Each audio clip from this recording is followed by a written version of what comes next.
Okay. Maybe This is a joint, joint. a joint committee meeting between the Preservation Committee and the Land Use and Housing Committee, Housing and land use. Housing and Land Use Committee. We want to introduce Jennifer Malsby. Hi, good evening. Are you Jennifer co-chair of, Malsby. I'm a new co-chair of the Preservation Committee. Congratulations. Okay, we have to approve the agenda first. Okay, All in favor? right. Oh, so good. What? Is the first person here? That's Can some speak up loud? 106 West 80th Street. Is the presenter ready? Are they on Zoom or in person? We have Is someone anybody named, here in person to present? No, I think so. raise their hands. No, put it down. Come on. Is that even here? There we go. Oh, they raised their hand again. Phoebe Liu. Phoebe Lou? Is that who we should? Yes, Lou, raised hand. There were two people outside. More than, well, 4 or 5 people when I came in. So, possible, yeah, oh, yeah. is Phoebe Lou the presenter? Yeah, whatever. Maybe it's online. Hi, good evening. Good evening. Can you guys hear me? Yes. Yes. Okay, good. So can I start the meeting? And also, may I share my screen for the presentation? Yes, please. I think we're Okay. closer. Are you representing 106 West 81st Street? Yes, Please. 106 West 81st Street. Ah, great.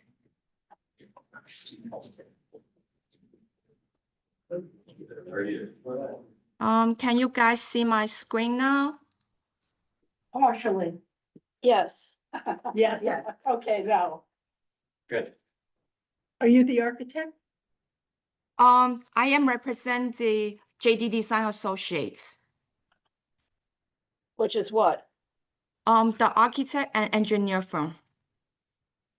Of this address, this building, 106 West 81st. what's going on? I don't know. Say who you are. Hello? Are we talking about the Calhoun School? No.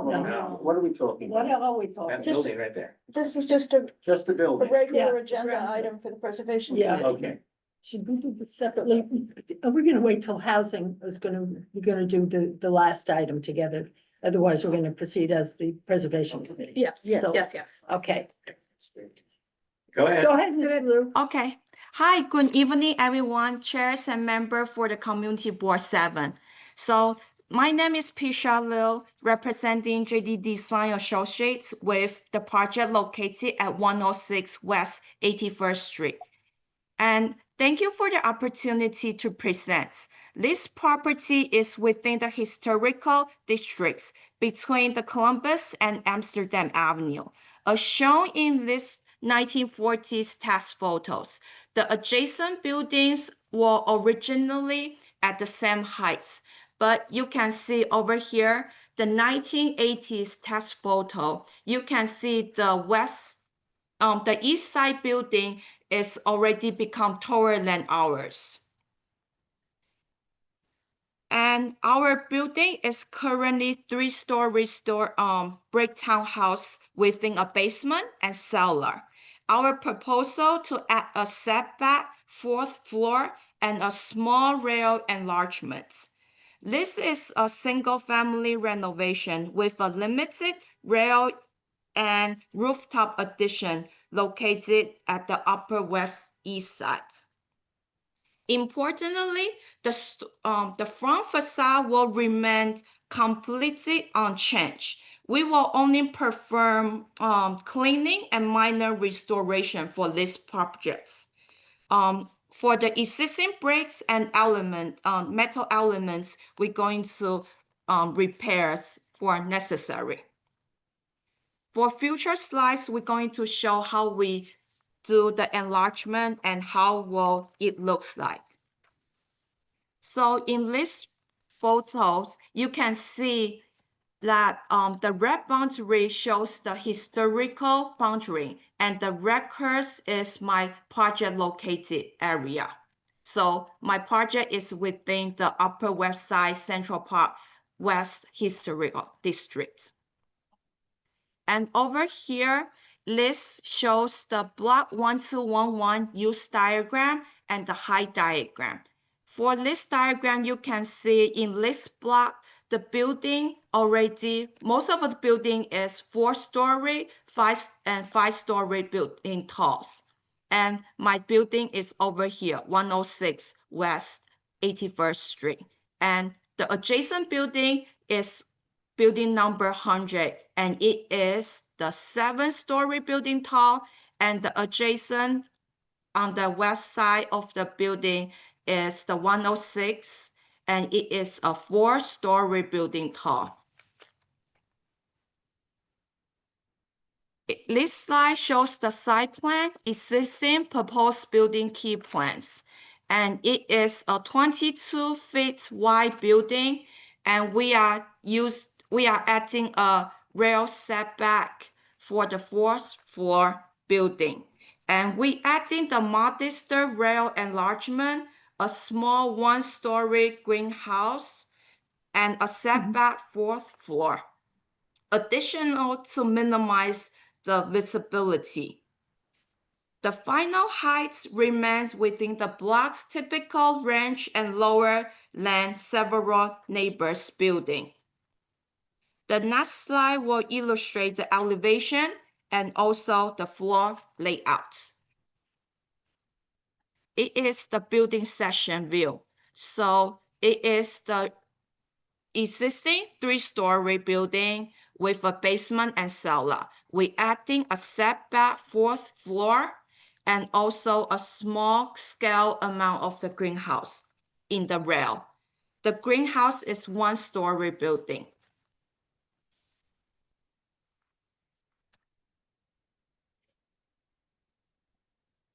It is the building elevation.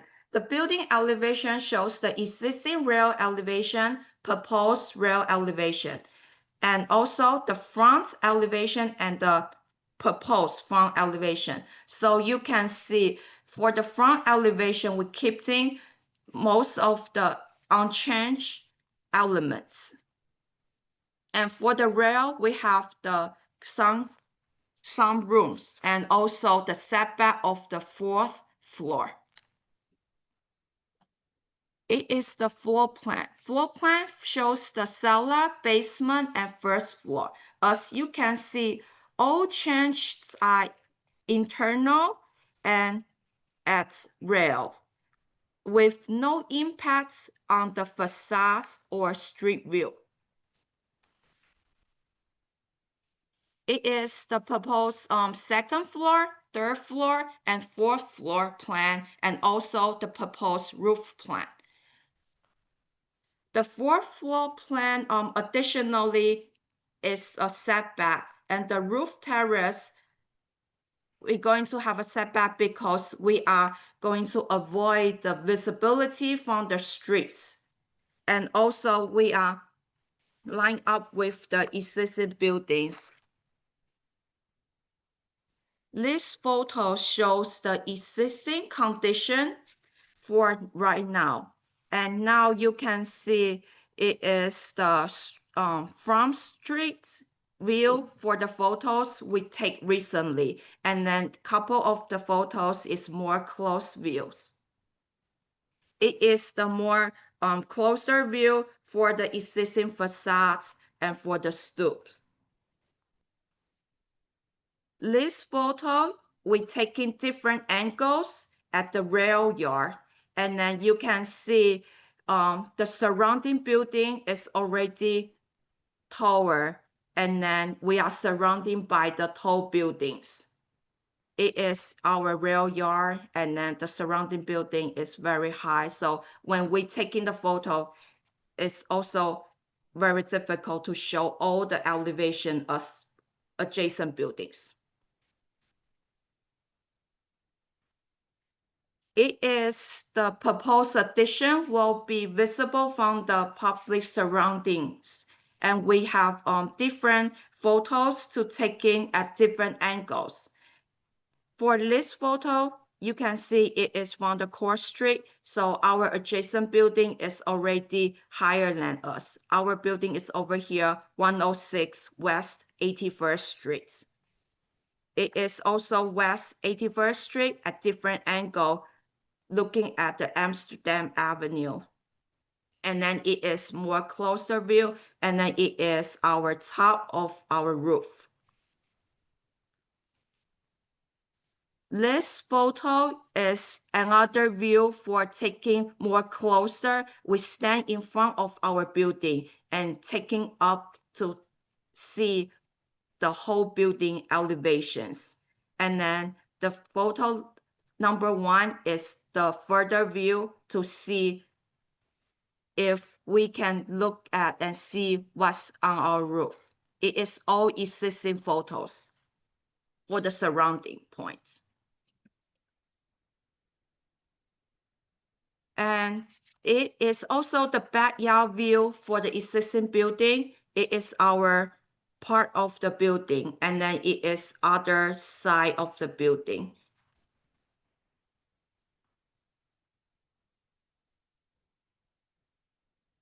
This photos is the top view, roof view for the surrounding. So we're taking the photos at different location on top of our building roof. So you can see when, even though I sat on the top of the roof and then taking the photo, surrounding building are taller than my building, our building.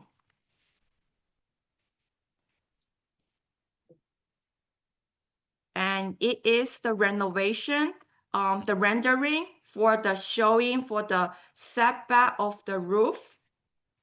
It is the additional part for the setback for the 4th floor.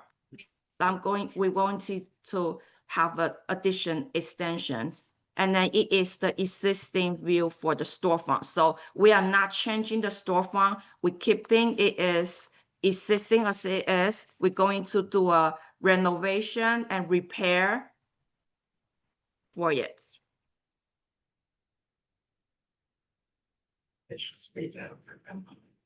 And this slide shows more closer view for the top view of the roof plan.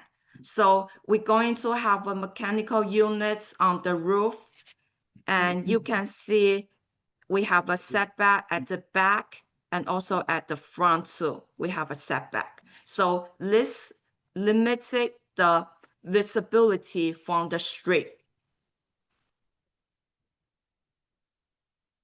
This photo compares and shows the existing and the proposed for the comparison. So existing building is 3-story tall with a basement and cellar.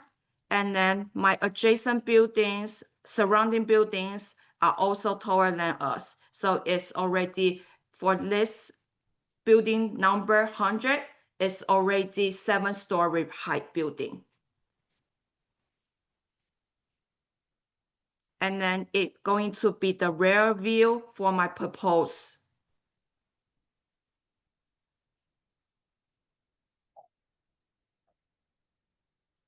And it is the other angles to show for my proposed. And then we including my new view of the building and also the existing neighbors building. So for the materials, we're going to keep it most existing and match with the existing facades. And it is the other rendering for the rails, so you can see more closely and for the presents for the projects. Okay. Okay, Thank you. Yes, and it is a sample for the that's it. And any questions or concerns would like to ask? Clary? Yeah, so I have a lot of questions. Thank you for the presentation. I had a lot of trouble with this I have a lot of trouble with this application, but I had a lot of trouble with the materials that we were sent. And so I asked one of our co-chairs to obtain what turned out to be one of your first slides tonight, which is the site plan that shows the current configuration at the street level, at the ground level. But I want to ask you three questions first about the front. Number one, is anything you're applying to do on the front before us tonight, or is that all staff level or otherwise at LPC, so it's not before us? For the fronts, we not, I'm sorry. Are we being asked to review anything that you're proposing for the front?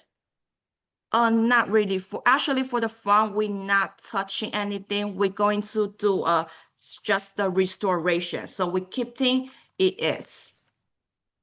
Well, you are touching things, but the question is whether we are to review those things. I think your answer is no, but is it no? It should be now. Yeah. I don't know whether it's no. No. Okay, The answer Okay. is no, and then Okay, the thank you. focus Okay. part is the fourth floor addition.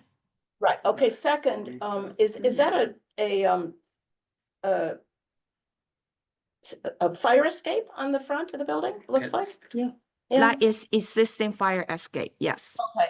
And third, although you said that your building, And they're that leaving the buildings on both sides are higher, I certainly understand that for the one on Central Park West, but based on your photos, and I haven't visited this site, it looks as if the building immediately to the west of yours, which would be 108, is the same height as your building. Is that not correct? Okay, let That's me two different explain. buildings, Okay, this photo, you can see, you guys can see my screen, right? Am I right?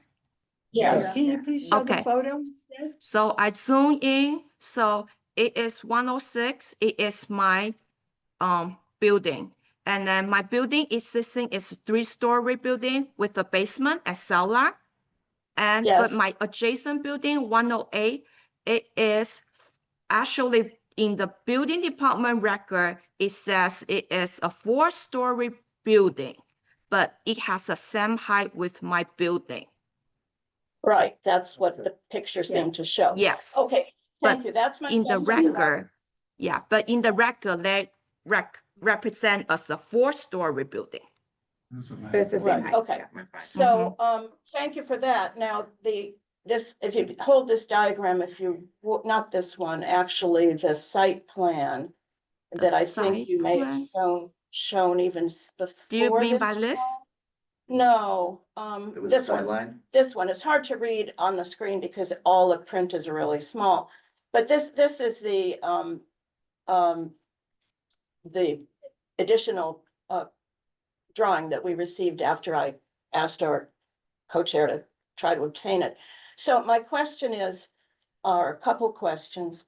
You're showing a proposed rear yard, not counting the greenhouse incursion, of 9.5 feet.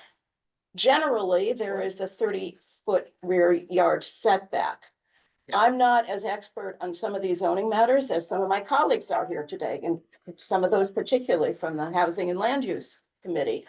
But how does it come about that is it that the existing rear facade is only 9.5 feet from the lot line? Is that the case? Yes. The building, if you can see my screen, I do zoom in a little bit for you.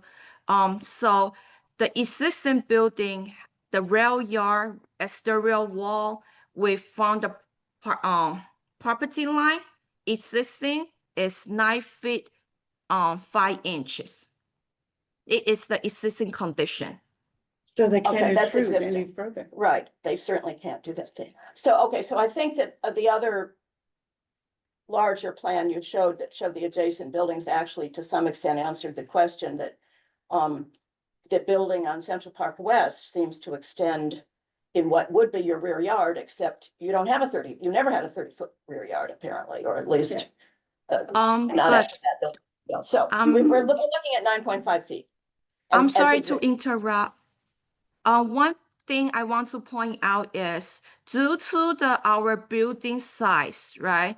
Our building size, the length of the building is only 51.17 feet.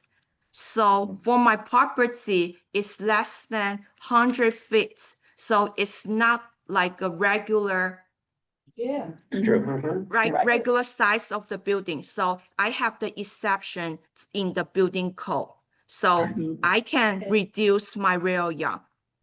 Okay, so So that it answers is compliant to the building code. that answers the questions why that don't I we- had when I looked at, that's my questions, Madge. I will have some Okay. comments. Okay. Jennifer? Maybe it doesn't appear that you have the temporary structure built now for the fourth floor that has the setback. Is that, The mock-up? you typically do the mock-up on the roof to show what the setback will look like. It doesn't appear to be built at the moment. Is that true? Yes, Or that's is- true. Or so set back that we can't see it? Okay, okay. But Um, actually, during our study, in this slides, you can see, so from our building wall, it is a front wall, right? And then our core street, our Facing, building neighbor is 6 feet apart. And then for a regular person, it's like 5 feet, and then we're using a view for 6 feet, 2 inches, and then 45 degrees angle looking up, it won't see any building. Even though if you want to say, oh, you want closer, so you will have a slide, see? So Yes. that's why we have the setback for 9 feet from the existing front wall. Okay. But you will be building that structure Yes. because I think it's required to do the Yes. temporary structure. It should have been Yeah, done you for us should- to see Yes, before this meeting. yes. I actually live across the street, so I can actually see the building. So, but okay, so you will build that and we will be able to view it. And we will be able to ask more questions about the greenhouse, because I think there were some questions about the greenhouse and the Yeah, setback. but we shouldn't have to be addressing this and doing a resolution unless we've been able to see the mock-up. Correct, yes. So are there plans, Phoebe, to build the mock-up in the short term? Yes, we're going to be. Great. Well, I think. When, Mhm. because this is supposed to be done before this meeting. Yeah. You're delaying yourselves this way. Can this be sent in immediate as in a day or two, and then the committee circulates it so that could we just do it can next give month. That our doesn't work. final. Do you want to wait till okay. next month? Let's just get that done because it's a good thing to do and not delay, and we have other items tonight. Well, our committee, I think, should go by our own rules. And do you have a hearing date at LPC? I'm sorry, you said, do we have file to LPC? You have a hearing date. Are you calendared Are you calendared at Landmarks? at Landmark? LPC? Yeah, landmark filing. We do Are you have a landmark filing. Are you calendared for a hearing? Are you going to Mm. appear before Yes. landmarks? Do you have a date? Do you have a date for your hearing? That's what I was gonna say. Not yet. I'm going to check with my colleague, but I don't think we have the exact date for LPC hearing. If you're not scheduled, then we're gonna vote on a resolution to wait for the mock-up. And hear it again next Well, month. I would suggest maybe the first procedure would be if the co-chairs would inquire of the applicant whether they would be willing to put this off until our next meeting, when the mock-up would be up and we'd have an opportunity to look at it in light of the fact that it's the applicant's fault that there is no mock-up and there's no calendared hearing date yet. So Okay. I think a request for an agreement to request. extend would be the best Okay. starting Okay. point. Sounds good. Okay, that's what I said. That's December 11th. And I'm not sure she gets it. Phoebe, is this work for you? That we wait till we see the mock-up and then go Mhm. back to it? So will you let us know when that mock-up is here? Is there, so we can Well, have a they'll- look? Go look at it. So we're gonna postpone this till next. Yeah, month. so as I understand it, you'll be Let's back vote on for that. I don't think we have to vote on it. Yes, I think. Yeah. Can I ask a question? Yeah, Are there any other, besides, if the mock-up needs to be done and it has to be looked at. Is there any other thing that's objectionable here? Yeah, Other things? maybe. I mean, there are things to talk about. We- Okay. Well, let's talk about, About it At the next next We can meeting. ask for more information, Actually, perhaps in the this point meantime. doesn't show the rooftop I think there was- mechanical So equipment our either. December meeting would be the third, Second, summit, excuse me, the second Wednesday, Thursday in December. December 11th. okay, Date Okay, that we'll live in it. well, we need your vote on that resolution to postpone. I don't think you do, but okay, I'll vote for Is it. anybody? Okay, You can table it We can- if no one objects. Yeah. You can Okay. just Up table to you, it. Mark. Pass. does anybody object? It's to procedural. table it? Don't object. No, okay, so we'll Splendid table idea. it. Phoebe, thank you so much Thank for you. the presentation, and we look forward to reviewing it in totality at the next meeting. And in the meantime, we will be in touch so we can confirm that the structure is there and we can do the site visit again. It's glass and steel and it should be bird safe, and we look forward to seeing that. It's probably gonna be fantastic, but we'll table it and speak soon. Will you bring that up about the bird resistant glass? I think it's required. Oh, I'm sorry.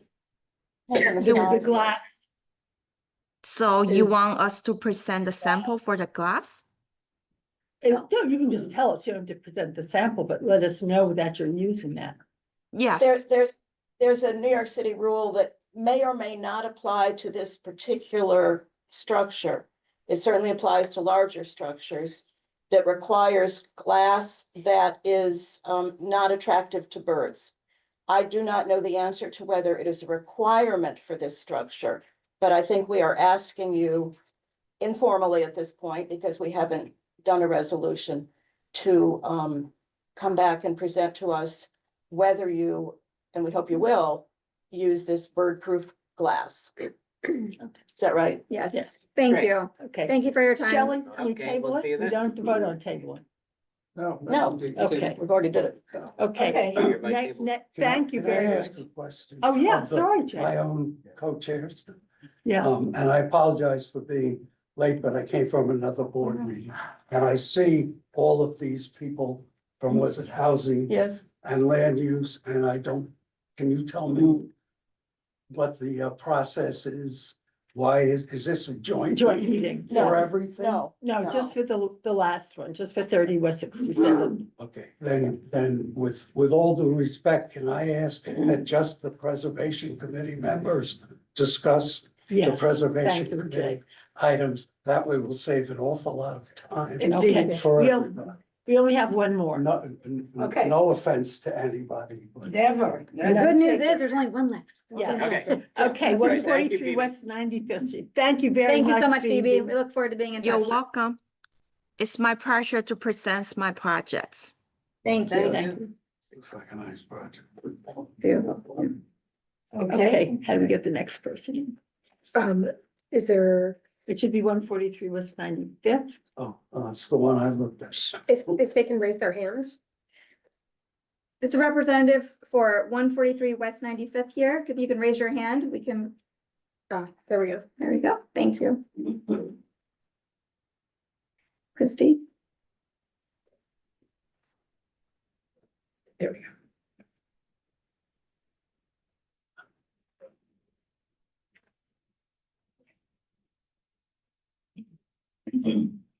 Hi, Christy, welcome.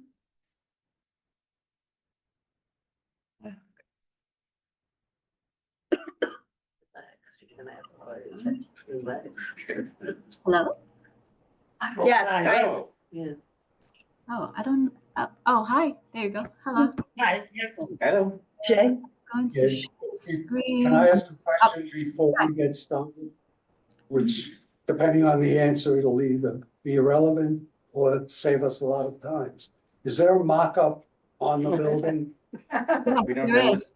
Yes, there is. Okay, because that was my assignment to observe, and I did, and I know what I saw, and I just wanted to be sure. Okay, We do have a mock-up on the building.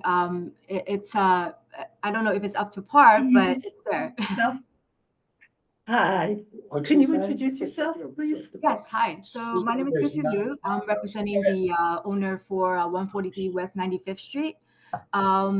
This is an individual landmark building. It's the existing structure is the Charlie A. Visani residence. The building department basically classified this as a basement with a 3-story. So technically 4-story building. What we're proposing is a rooftop structure on top of the existing 4th floor. Let me see if I could bring up, how do I see? Do you guys see my screen or? Thank you. Yeah. Oh, okay. Sorry, I'm a little technology not savvy. Okay, so I guess I could just run down the slides. So this one is 143 West 95th Street. This is a landmark picture that it's like a old tax map that we got from back in 1940s. Basically showing the existing exterior of the building, just for reference. The building as of today actually look pretty much exactly the same thing. I'm giving you the site location for the property. It located in the middle of the block on West 95th Street. This is a plan view and axon view to show you exactly the, I guess, the height of the existing structure. Over here we see is the site project here. This is with a little arrow. I don't know if you can see it, but this is in the middle of the block. And this is the building right here on like a Google map view. There are 2 visibility. So for the public visibility, there's nothing on West 95th Street that you'll be able to see the particular extension or from the rear. There is on the other side of the street. This is, I guess, two thoroughfares that you could say, point view A and view B. We went there, took a picture of it. Obviously, you could barely see the structure even when we put it up. So here's the historic photo from 1940s. This is the existing picture of the building as of right now. You can see they're pretty much exactly the same. This one is the neighborhood study on the street elevation for the entire block. Basically, what you see here is the building and the surrounding properties.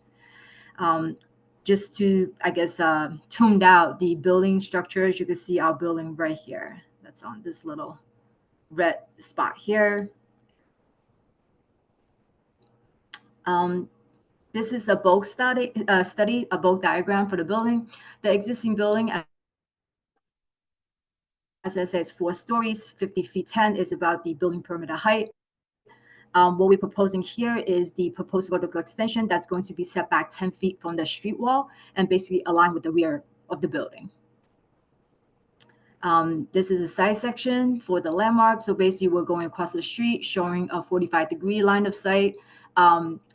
Just to note that our current parapet wall in the front are actually very tall. They're almost 14 feet high.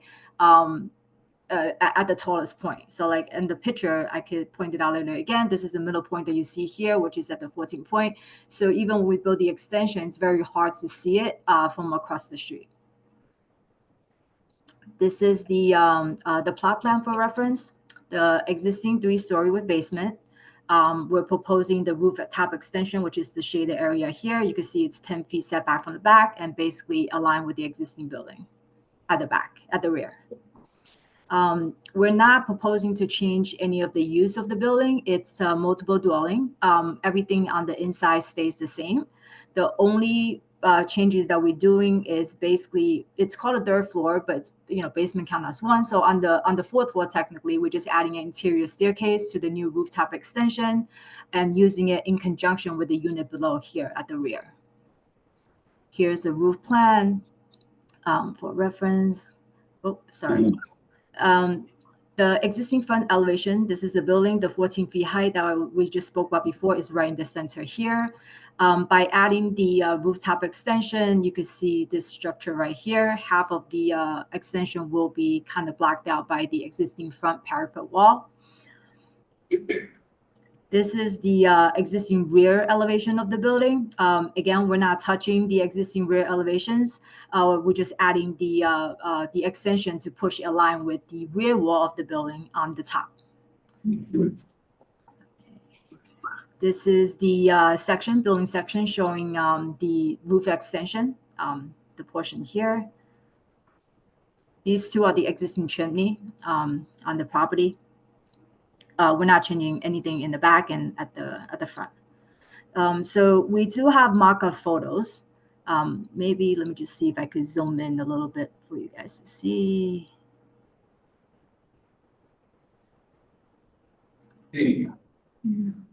So, okay, so this is the rear.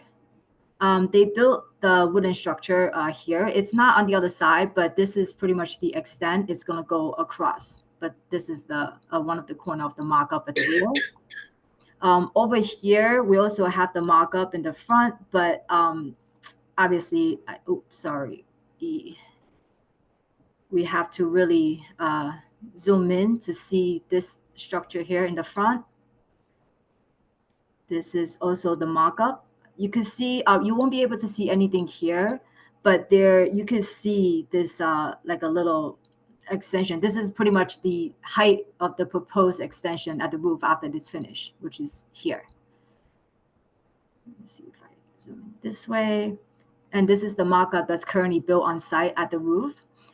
This level here is 8 feet. This level here is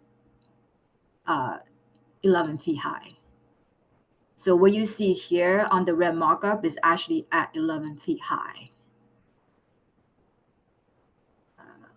Sorry, let me just go down to the next page. Oops, sorry.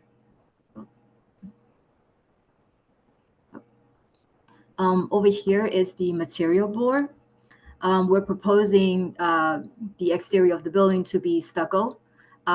Is not going to match the existing, just so that we have a distinction between the existing and the new. This is the coping stone and the patio door and the windows.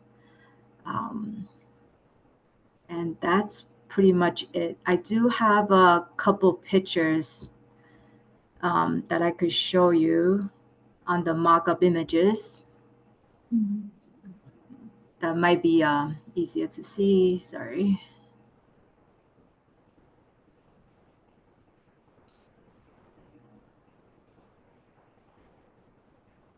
This might be better. So this is the mock-up currently on the roof right now.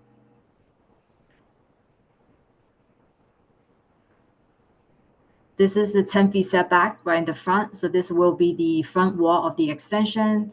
As I mentioned before, this level here is 8 feet. This level here is at 11. This is the other corner of the building. This is the street wall, the parapet that was 14 feet high as currently. This thing here is actually, what do we call it? There's a ladder. There's a ladder on the roof access. This is the mock-up at the rear. On the roof, this is the building. This is the front view that we're taking at directly in front of the building with the mock-up already installed. I don't think you'll be able to see anything. Oh, sorry. Oh my gosh. You know what? I'm just going to leave that be.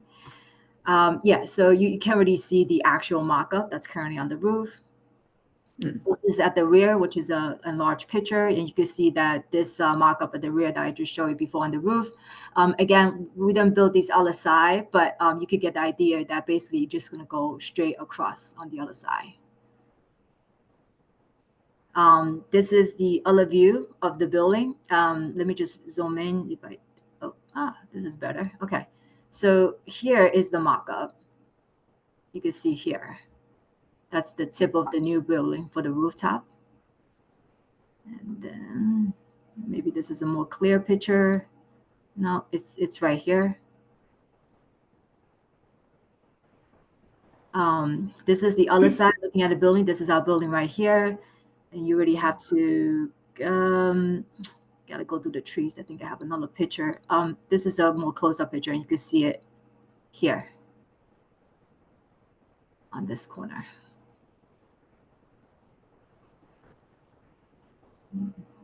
This is a better picture over here. Yep. And that's about it. Thank you. Thank you. You're welcome. Jay, do you want to say anything? No, I did walk on 95th Street. I did not walk on 96th Street on the rear, but from 95th Street, it's not. Not visible. Clark, Well, now I'm confused because although Jay, I know you did your homework, I believe that the applicant was showing us A little sliver. visibility, however much, from 90. we're primarily interested in visibility from public ways. That is not from the donut, people opposite, although that certainly is an issue. But it does appear that this structure would be partially visible from a public way.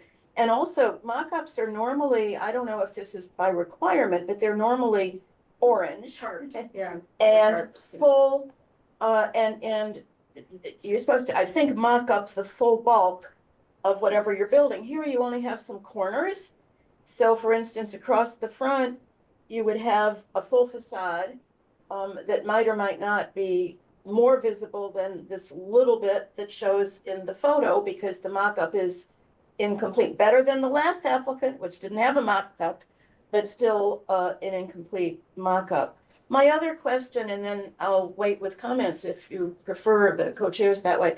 I think you said that at the rear, that the new addition would be full to the rear wall, that is at the same plane, in the same plane as the existing 3 floors. Is that correct? Correct. So the new extension, the new rear extension for the rooftop will be aligned with the existing rear wall. That's what I thought you said. Okay, I'll hold my comments. Yeah. Unless you want. I have just one question. The height of is 14 feet is the facade, but the height of the addition? It's 11 feet. Okay. Any other questions or comments from the preservation? Comments? Yeah, okay. All right, it's a gorgeous building. Not perfect, but I think it's appropriate, my humble opinion. Anybody from non-committee members have questions or comments? Okay, let's call the question. No, no. I certainly have comments. And I don't know what the question is, because we don't have a resolution proposed. So, I have a problem with this. It is a gorgeous building. I agree with Kay about that, and it's got a fabulous stoop. But it is troublesome to have any rooftop addition visible from a public way, particularly when you have such a spectacular parapet Parapet, yeah. and front facade. Mhm. I don't like that, a lot, I don't like that. And I'm also very troubled at the rear, as our former colleague, well-versed in our preservation issues, Mark Diller pointed out in another application recently. It's not usual, and it's troublesome to have a full depth 4th floor addition. What we like to see, I do, and I think preservationists like to see, is something that delineates the original building from any additions. And one way to maintain that is to have some setback.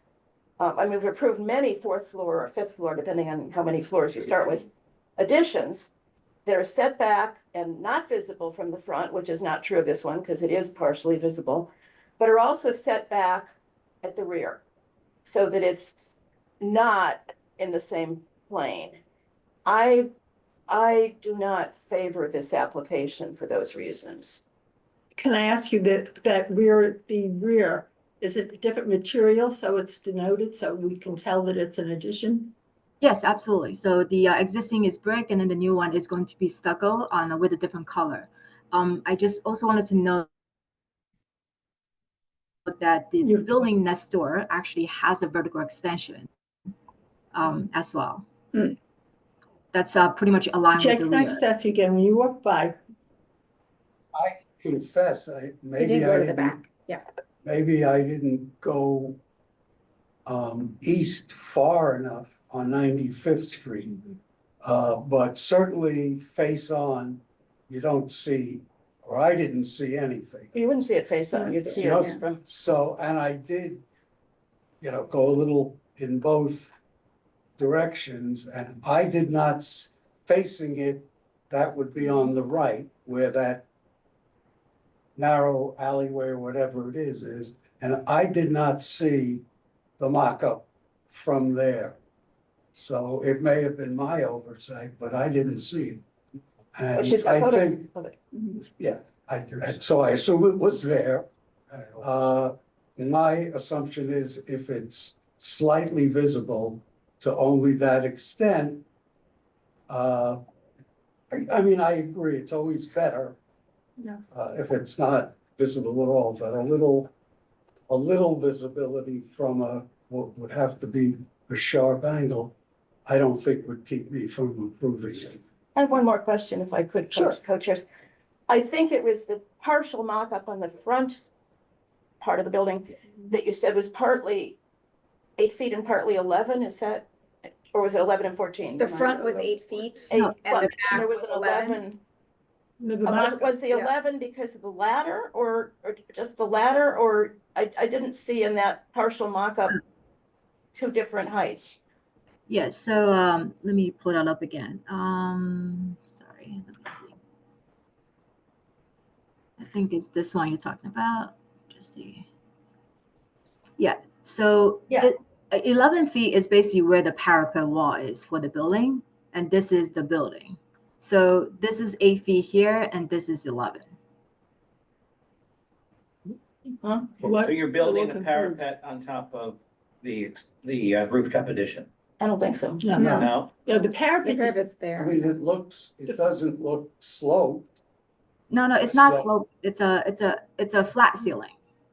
so Mhm. what is it, what are you delineating between 8 feet and 11 feet? Yeah.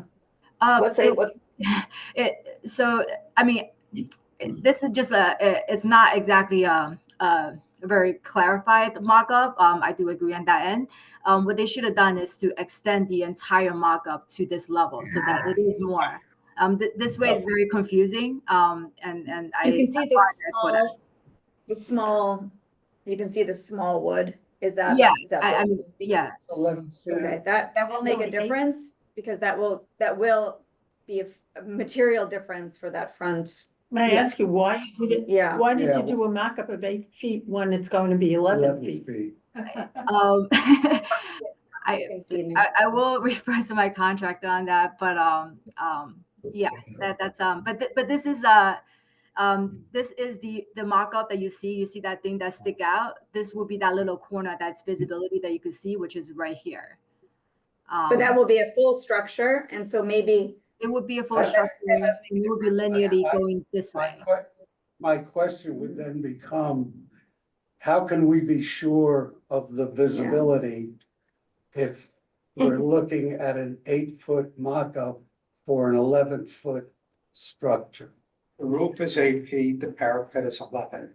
Yeah, so what we could do is we could go back and have it redo to show the entire orange line going across so that it's much more visible from the street, or at least increase the visibility so that you can actually see the extent of the extension. We could certainly Yeah. do that. Okay, great. So we're gonna table this one too, well, guys? if I could make just one more comment, I favor tabling it and much appreciate that the applicant is willing to come back next month with that, but what I would also, and I'm not sure if anybody else would agree with this, I would love to hear that the applicant comes back with this rooftop addition set back at the 4th floor rear, so it's not in the same plane. I think the answer to Madge's question, which is that it's in a different material, that argues both ways. Yeah. In that could be terms of a the detriment. rear yes, facade. To yeah, me, it's a negative that Yeah. you're gonna have stucco in the same plane as in a a different. color. 150-year-old brick, but, or 100-something-year-old brick. So personally, and I don't know if this represents the view of others, I would love to hear you come back with a setback at the rear. Okay. Even slight. Maybe some photos of the donut. I'd like to. Yeah, know- the neighboring, I'd like to know what the donut looks like, so. Yeah. we can see you're right, Jim. how So it's you don't set. have, you're not calendar at landmarks yet? No, so we're in contact with the landmark. We're actually waiting to hear back from them on the actual public hearing date. Okay. Then we're gonna hopefully hear it again in December, Okay. the second Thursday in Yeah, so December. you need to make sure that your Yeah. hearing date allows us to consider a renewed application, revised, clarified, whatever, in December with enough time, preferably for our full board then, in January, the first, what is it, Alex, the first Tuesday? Normally the first Tuesday, but that may be tricky in January. For now, So just clarify, so I would, if I get a date from the landmark, I could just tell them to push it preferably to the second week of January, is that? That'd be perfect. that'd be Okay, great. I got you, okay, Thank you. Thank you. no problem. 2 for 2. Thank you very much. Thank you so much, Christy. Thank you, guys. All right, have a good night. Bye-bye. Thanks. Okay, now we're up to 30 West 67th. 30 West 67th Street. And a joint meeting. Yeah. Okay, SEMA. do we need to promote anyone? Or Not anyone, we're all here. Amazing, great. Yes. Great. So we have presentation on the laptop to bring up to be able to share. Do you, Sure. yeah, Anne O'Connell. oh, Raise your hand, I saw it pop up. yes, great. People in person presenting. Yeah, except somebody sent me. Okay, great. Is this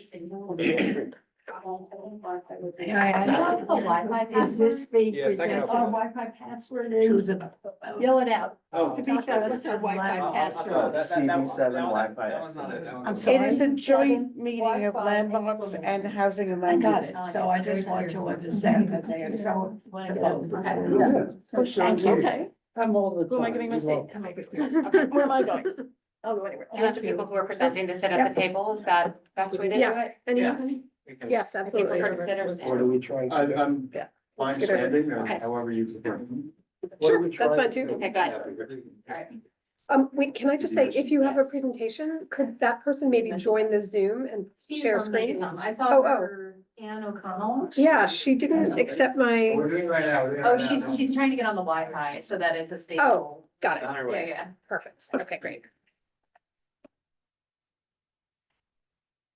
Please, go ahead, There's just 1 second to get that. Okay, you need And that we'll get first. it on. absolutely.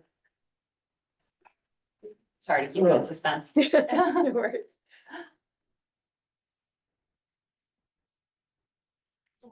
So for housing and land use people, we also have a meeting next Wednesday, Yeah. just to clarify. Yeah, come sit here. I need to look. Yeah, good. You sit here so you can flip through. Thank you. Maybe it's better if we sit and then. Yeah, why don't you sit here? I think So here. There's another chair here. Great.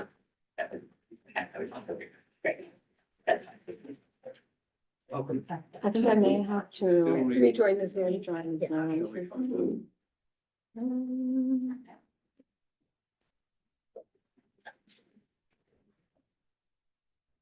Okay.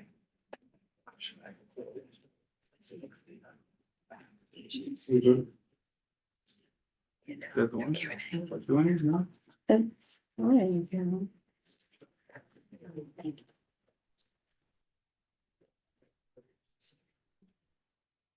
Please introduce yourself. Can you all introduce yourselves? If you're all. I'll take care of Thank you. introductions once we get the presentation up. Maybe should I just close Zoom and I'll start it? Thanks. We're so deadly, too short.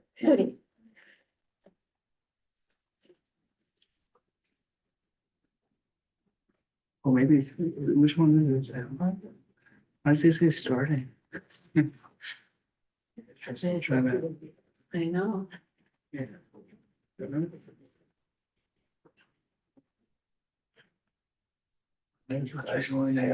Sure. I think it went. Yeah, we're trying to just make my little. Little look on the NewYorkTimes.com. It's fine, right? Yeah.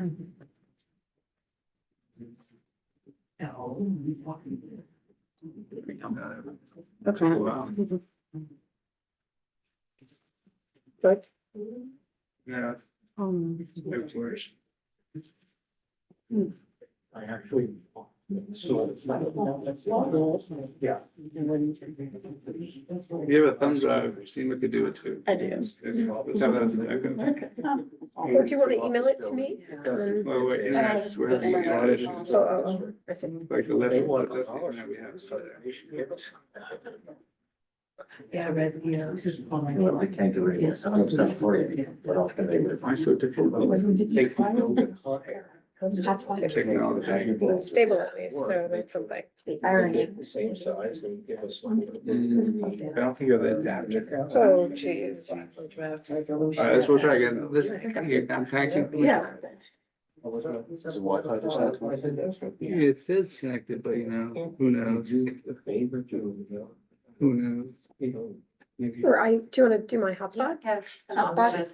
We should push. I was doing my call today earlier and it was working, so I think we should. I think.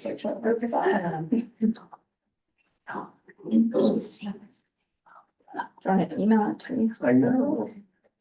From her phone. You know what? She did right.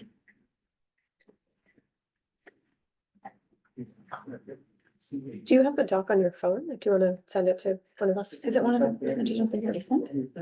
Oh, yeah, have you already sent the presentation? Yes. Oh, Yes, let's we bring it up. Yeah, we should, Let's yeah. bring it up. Yes, it's let's nothing new. It's something that's already been presented. Yes. Yes, hold on, I we have it in our folder. Yeah, I don't know why. Somebody at the block, it seems happy. The LPC CV7 presentation? Yeah. We're almost there. Is that Is this the one you want? There we go. Yes. Perfect. Great. Is that the right one? I had sent. That doesn't look like the building. Five. The building's glass. Oh, Oh, to Jesse, yeah. yeah, I she was did, there. sorry, she did update it, but It's just like the I Eagle did building. not. Here, the update. She sent us an email. I am, yes. Right. There you go.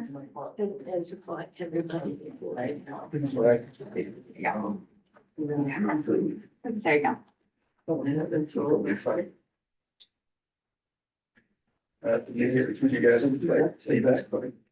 Okay, got it. Thank you. Oh, wait, I don't see it. I know. Is it an attachment? It's a outline.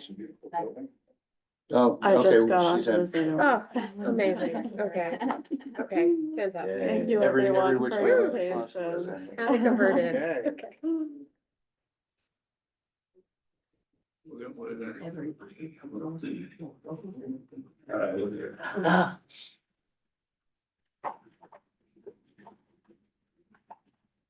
Okay.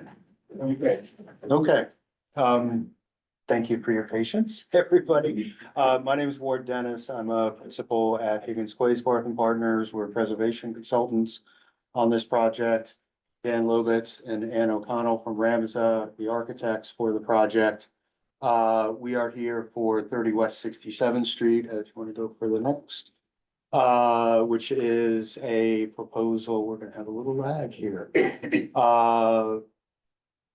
We are going to landmarks in December. This is a proposal for a new building on the site of one of the former ABC buildings. As you can see from this rendering, the proposed building is a masonry building designed to fit in with the context of the very eclectic collection of studio buildings on West 67th Street.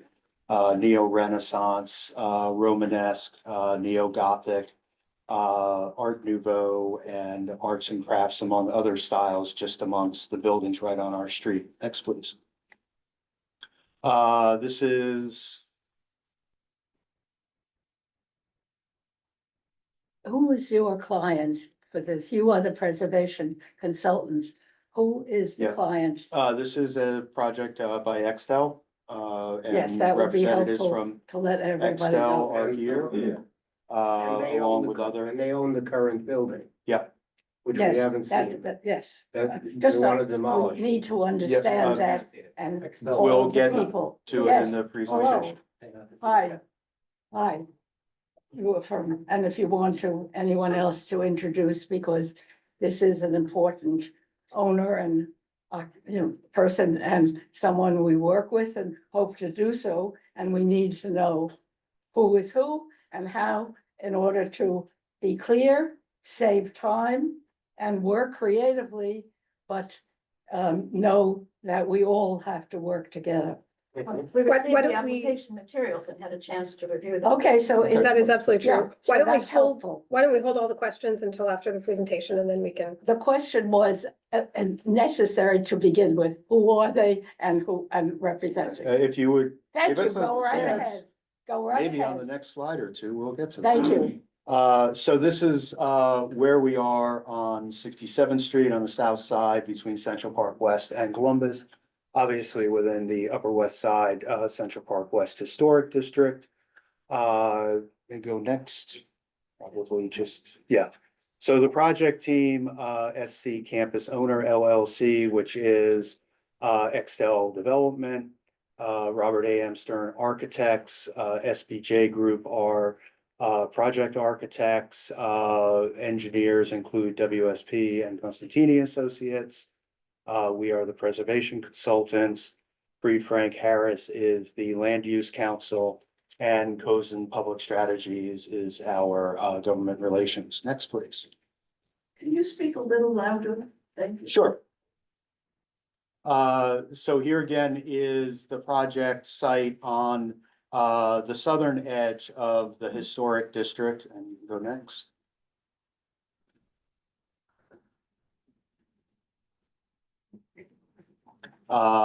You can go next already, and again, showing it in relation to Central Park.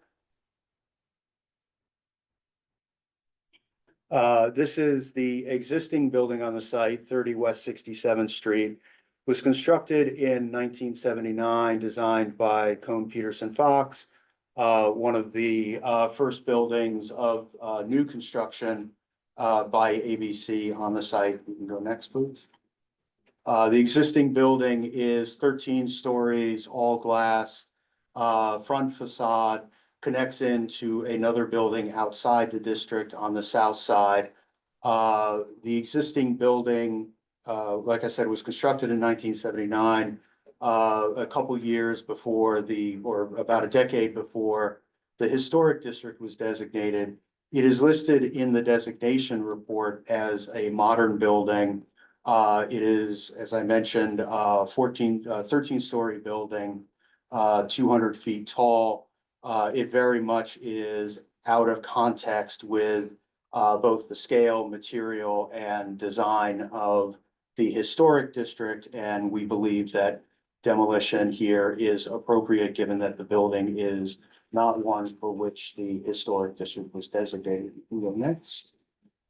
You can see in this photo that at the base of the building, it has a very solid presence of granite facade with a large garage bay on the east side.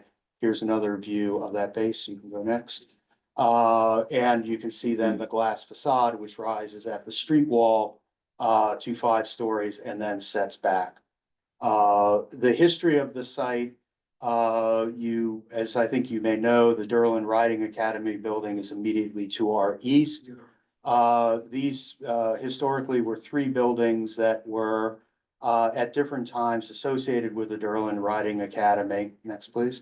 All stable buildings of various sizes, a 2-story masonry and a wood building.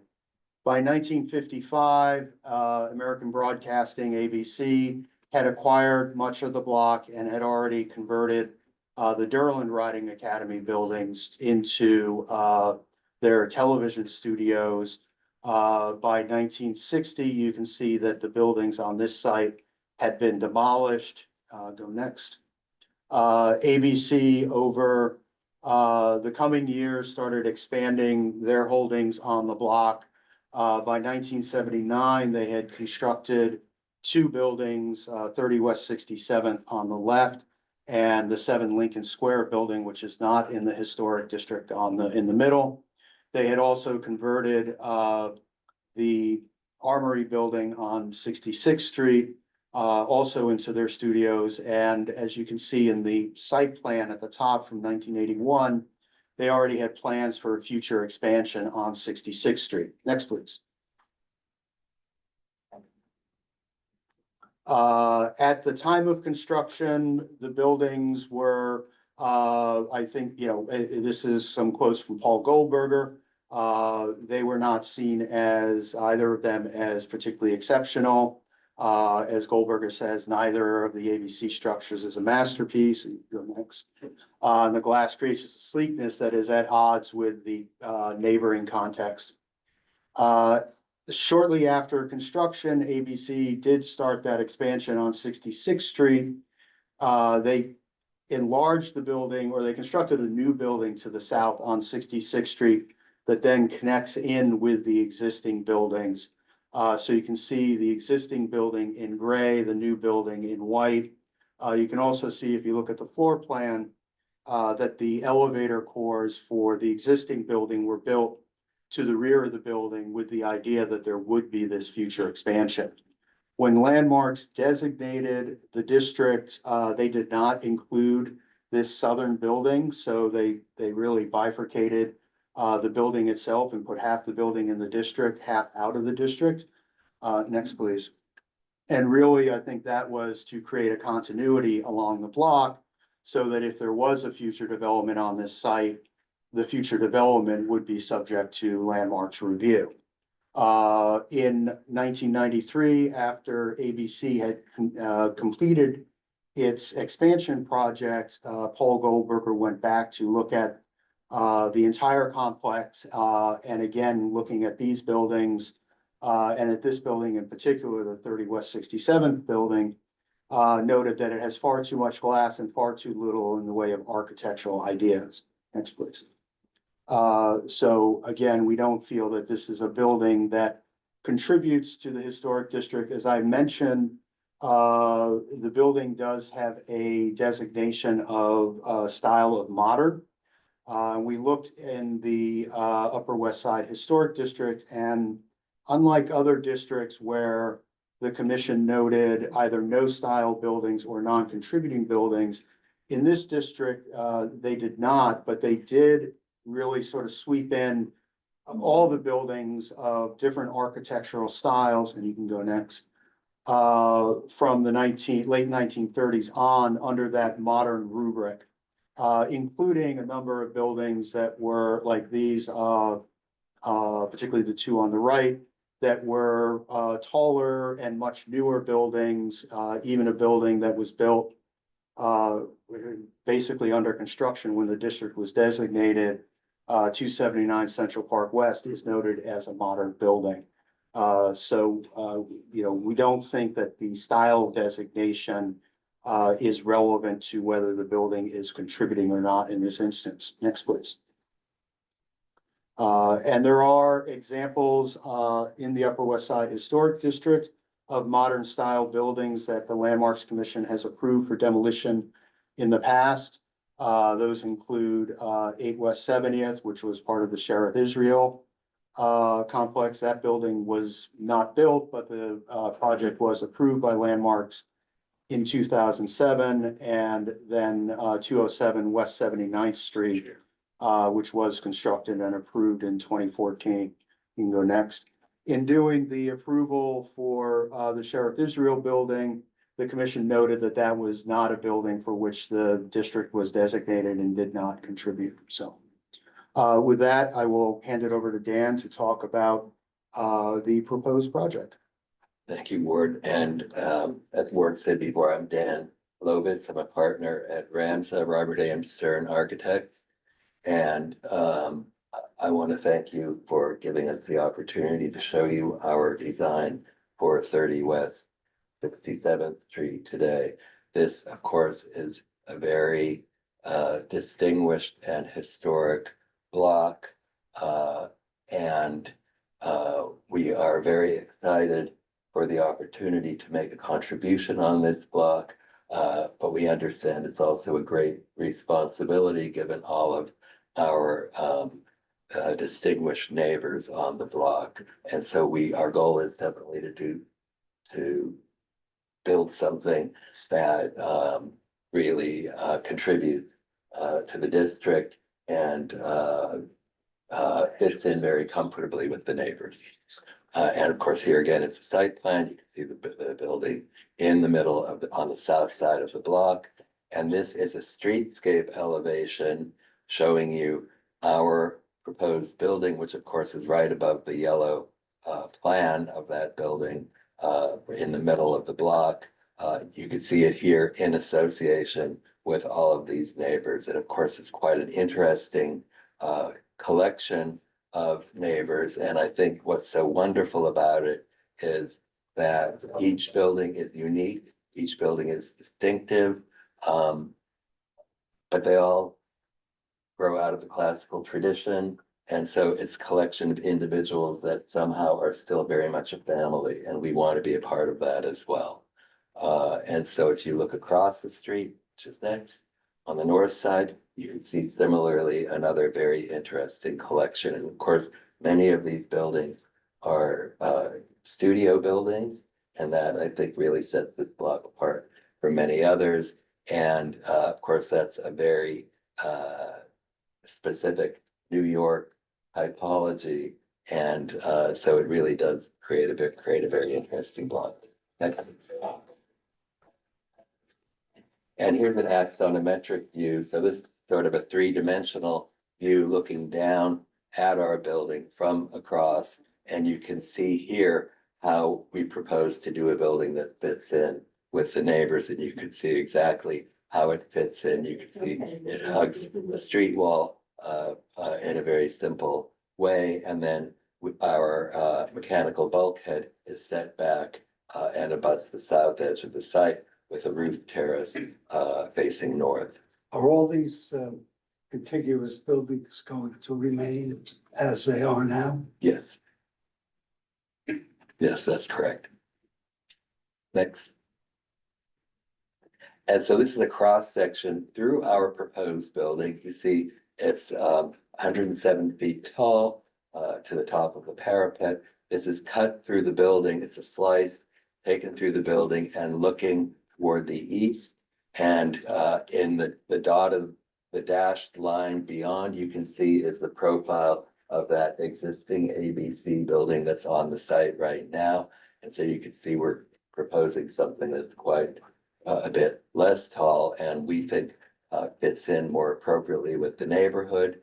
We have 2 levels below grade, and then our building is built mostly out to the lot line at the ground floor, and then we have a 30-foot rear yard for the residential use continuing all the way up on the south edge of the site. You can see also our mechanical bulkhead set back from the street at the top of the building. And then this on the left is the elevation, the proposed front facade of our proposed building. And then on the right, you can see the existing facade of that existing ABC building. And we think that what we're doing really fits in quite a bit more, enters, as it were, into a conversation with the neighbors, unlike the existing building. And so the building we're proposing is a symmetrical building. It grows out of the classical tradition. It has a base, a middle, and a top. The base is roughly 2 stories. It steps up and down. And then at the crown, again, a sort of 2-story expression. We have a wider and narrower windows, casement windows, in a syncopated pattern to create a little variation and character. And then the building is largely brick with stone and cast stone detailing and some decorative metal work as well. You can see the mechanical bulkhead is conceived as a decorative pavilion. That's a common feature of many neoclassical buildings in New York, and it's a common feature with other buildings on the block as well. Next. And then this is the proposed east facade. On the right, you can see the existing, and the existing has a blank party wall looking out over the Durland Riding Academy building, which you can see in gray in the foreground. Our building, we're proposing some lot line windows on our easterly front, and we're allowed 10%. We're roughly there in terms of what we're showing on the upper floors of the building. You can also see how the mechanical bulkhead steps back. Next. And then this is the proposed south facade, and both of these are shown as what you would see once the building to the south on 66th Street is taken down. The existing south facade of the existing building is basically, once again, a blank face. Our building, in comparison, is set back 30 feet from the property line, and so of course has residential windows and quite a bit more articulation. On this southerly facade, which faces into the middle of the block, we're proposing an expression that's a little more repetitive, but still has a nice level of detail and character. Next. And then this is, we're saying this is a concealed elevation. So this, if you slice through the southerly edge of our building, you can see that we're building out to the lot line. The two gray portions run out to the lot line, but in the middle, we're creating a little rear garden, which opens the interior amenity spaces for the residents on the ground floor open out to that garden. So they have a little special feature and get some nice natural light and a garden space to enjoy. And then once again, on the west facade, we're including on our proposal on the left, some lot line windows that look out to an existing light well in the adjacent building. Next. And then this is the roof plan of the existing building, which of course you can see has multiple shallow setbacks facing the street. And then if you go to the next, you can see our proposed building, the 30-foot setback. You see the low one-story roof in the rear. There is some mechanical equipment on that low roof, which will be screened. And then you can see the high roof bulkhead, which again hugs the south end. The mechanical bulkhead rises up in a little central pavilion. And then we're proposing a roof terrace with some planted areas and some seating areas, some trellis to shade the seating areas that would be a shared space for the residents of the building. Next. And then this is the ground floor plan. The main entrance, as we propose, is on the right.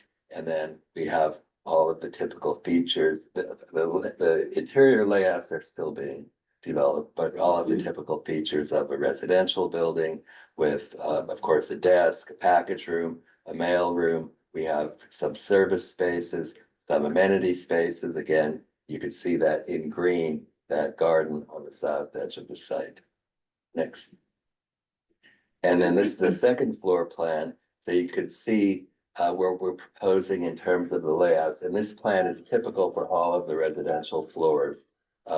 Again, still in study, but the proposal is for a double loaded corridor with apartments facing north and facing south. And at this second floor level, the southerly units have little private outdoor spaces that are located on the roof of that one-story ground floor portion of the building. And you can see in the little key plan, it's called out in pink, the key cross section called out in pink. Next. And then once again, the roof level with the mechanical bulkhead at the bottom of the plan on the south, and then that roof terrace, roof garden on the northerly side. Next. And now I want to show you some of the context buildings, because of course we look very carefully at them so as to learn from them and try to come up with an idea of what we might take from them to do a building that fits in. And I'm starting off with this image because one of the features of our proposal is a little sort of loggia element that rises up from the parapet to create a more appealing silhouette against the skyline. We don't want to see just a straight line. And you can see here on other buildings along the block, whether for instance, on the far right, where there are very sculptural pediments that march along, that punctuate the skyline, or this idea of an implied pavilion in the central one, or else vertical piers that just rise up. And again, just create a little bit of a silhouette and again, a beautiful element as seen against the sky. Next.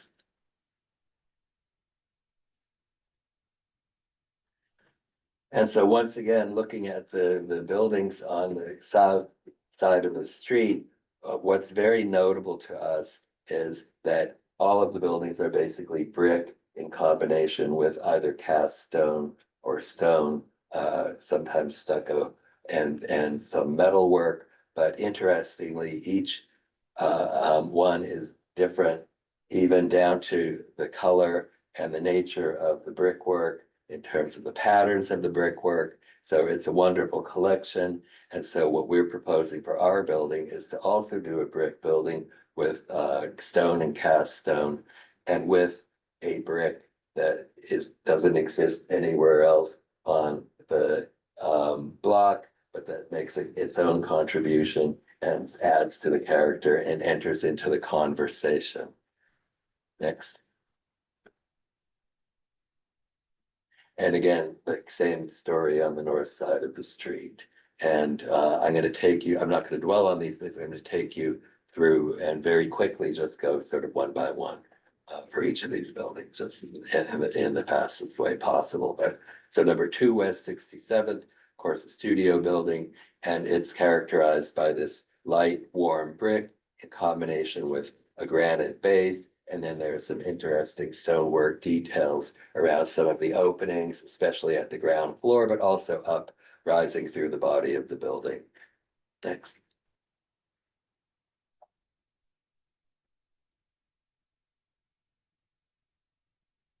It's on my screen. Yeah, sorry, there's a little bit of a lag on that. And then 24 West 67th, the Durland Riding Academy, which is part of a landmark building, has this beautiful warm orange Roman brick. And then, of course, these tall arched openings that light the riding ring. Very distinctive building and very beautiful. Next. And really the lowest building on the block in terms of its profile. It's not being used as a stable area. No. And then number 40 West 67th, which is the Rosario Candela building. It has some Gothic revival detailing. It's has this these copper spandrels that gather the leaded glass windows into vertical bands that march along the facade, and nice detailing.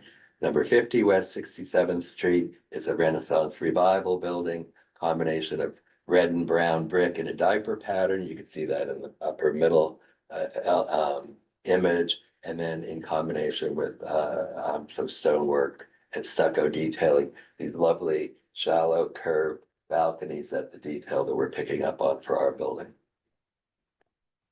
And then jumping to the north side of the street, 75 Central Park West. This is the building right on the park, of course. Another Candela building, this time with a sort of a simple window pattern, but gathered into groups to create a little bit of syncopation against some elements that punctuate the skyline, and a 2-story base as well in stone. And then, of course, 11 West 67th, the Des Artistes building, which of course is a very iconic New York building. This is the one studio building on the block, interestingly, that has the double height studio rooms. Actually, it has facing south and some face north as well, but this is the only one with them facing south along the street. So the other ones you're not even aware of when you're walking along the street. But of course, lots of beautiful stonework. And then number 15 was a big inspiration to us with its 2-story base, this sort of 2-story expression at the top, combination of brick and stone, the way the corner windows at the top are gathered into a sort of double height expression with an inset panel. Again, the nice silhouette on the skyline. Next.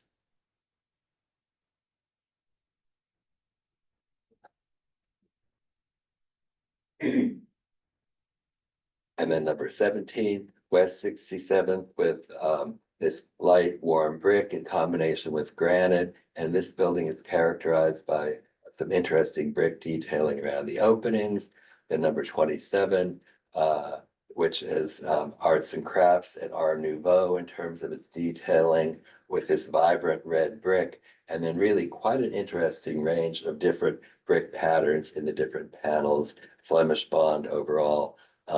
Number 33, West 67th, pale brick with dark accents, again, a Flemish bond in combination with some stonework, beautiful entrance.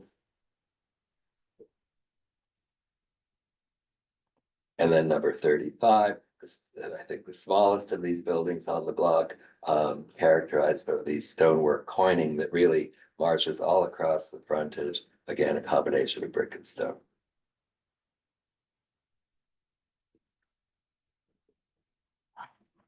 And then number 39, which has these bay windows that are gathered into vertical bands across the building and quite a bit of stone detailing. And so now I'll show you our proposed palette. The brick that we hope to use is a Belden Alamo blend brick, and we've used this brick before, and it has a beautiful sort of handmade character to it, warm tones. Again, it's unlike any other brick on the block, but we took samples of it and walked around and looked at it. It harmonizes beautifully with the neighboring buildings. And then that in combination with limestone and cast stone, we are proposing dark metal for the window mullions at the ground floor, entry doors and light fixtures in dark bronze, and then green metal work at the roof for the rooftop pergolas. We like them to feel like garden pavilions and that kind of green detailing, and also the standing seam roof on the bulkhead in that same pale green, because it gives that sort of garden-like feel. That's a very typical approach, I think, also for traditional New York buildings. And here you can see those materials laid out across the facade. And I kind of described the compositional strategies earlier. And so we're going to zoom in and show you all of this in a little closer detail so you can understand it. But here are some street views, and this is a view from the north, looking, if you were standing across, if you could get back far enough, and we're looking directly south, this is what you can see, and you can see the brick and stone banding at the base with some inset brick panels, the coining at the corners, which we took from, there are a number of the buildings on the block that have that kind of a detail. We're very fond of it. The idea of this sort of sculptural element that punctuates the skyline, and again, narrower and wider windows, gathered into groups. Thanks. And then this is the view looking east with the Derlin Riding Academy on the left and number 40, of course, on the right. You can see how the building relates, how it fits in. Again, we think it has a familial relationship, but has its own personality, makes its own statement. Thanks.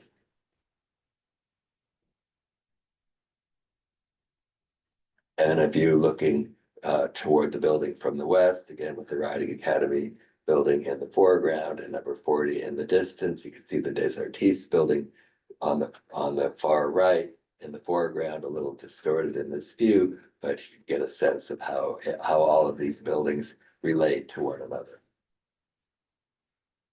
And that now some details. So here you can get a sense of what we're proposing at the base. And to us, you know, this sort of street level articulation is one of the most important parts of a building like this. And of course, all along this street, there's beautiful detailing at that street level. We have deeply set openings that provide beautiful sculptural detailing at the door and at the other openings. These deep openings also allow us to introduce planters so you could have some green, which is also, that idea is used elsewhere at the Des Artistes building and some of the others. We think it's quite lovely, has a connection back to the street trees and back to Central Park as well. beautiful metalwork custom-made lanterns. You can see these little metalwork implied. They're really decorative. They're not real balconies, but it's like, that's also another common New York feature. But again, with its gentle curve that ties into ones that we saw elsewhere on the block. Next. And then here you can see a cross section through the front door. You can see how deeply set the sculptural stone frame and the fabric canopy, which is such a New York feature that we love and want to do here as well. And then on the opposite side, balancing, another entrance door for ancillary uses that it has similar detailing, but a metal marquee to differentiate it from the main entrance. And then the residential door itself, you can see in plan how it has these sort of sculptural stonework framing on the bottom, and then the drawing up above, and then a sort of photorealistic rendering of that dark bronze with beautiful custom-made door pulls. Here you can see those second floor railings and the kind of detail we're proposing for that. Our idea for a custom lantern like the entrance. And then again, it's cross-section plan of these deep openings with the planters. And you can see how the alternating stone and brick in this sort of structural cross-section on the far left. And you can see an elevation detail of how those elements interact. And then the level 2 window, again, it's a casement with a fixed portion in the middle and then operable flanking, a shallow curved balcony. And then a metal spandrel at the top of the building where we're gathering 2 windows into a more vertical expression.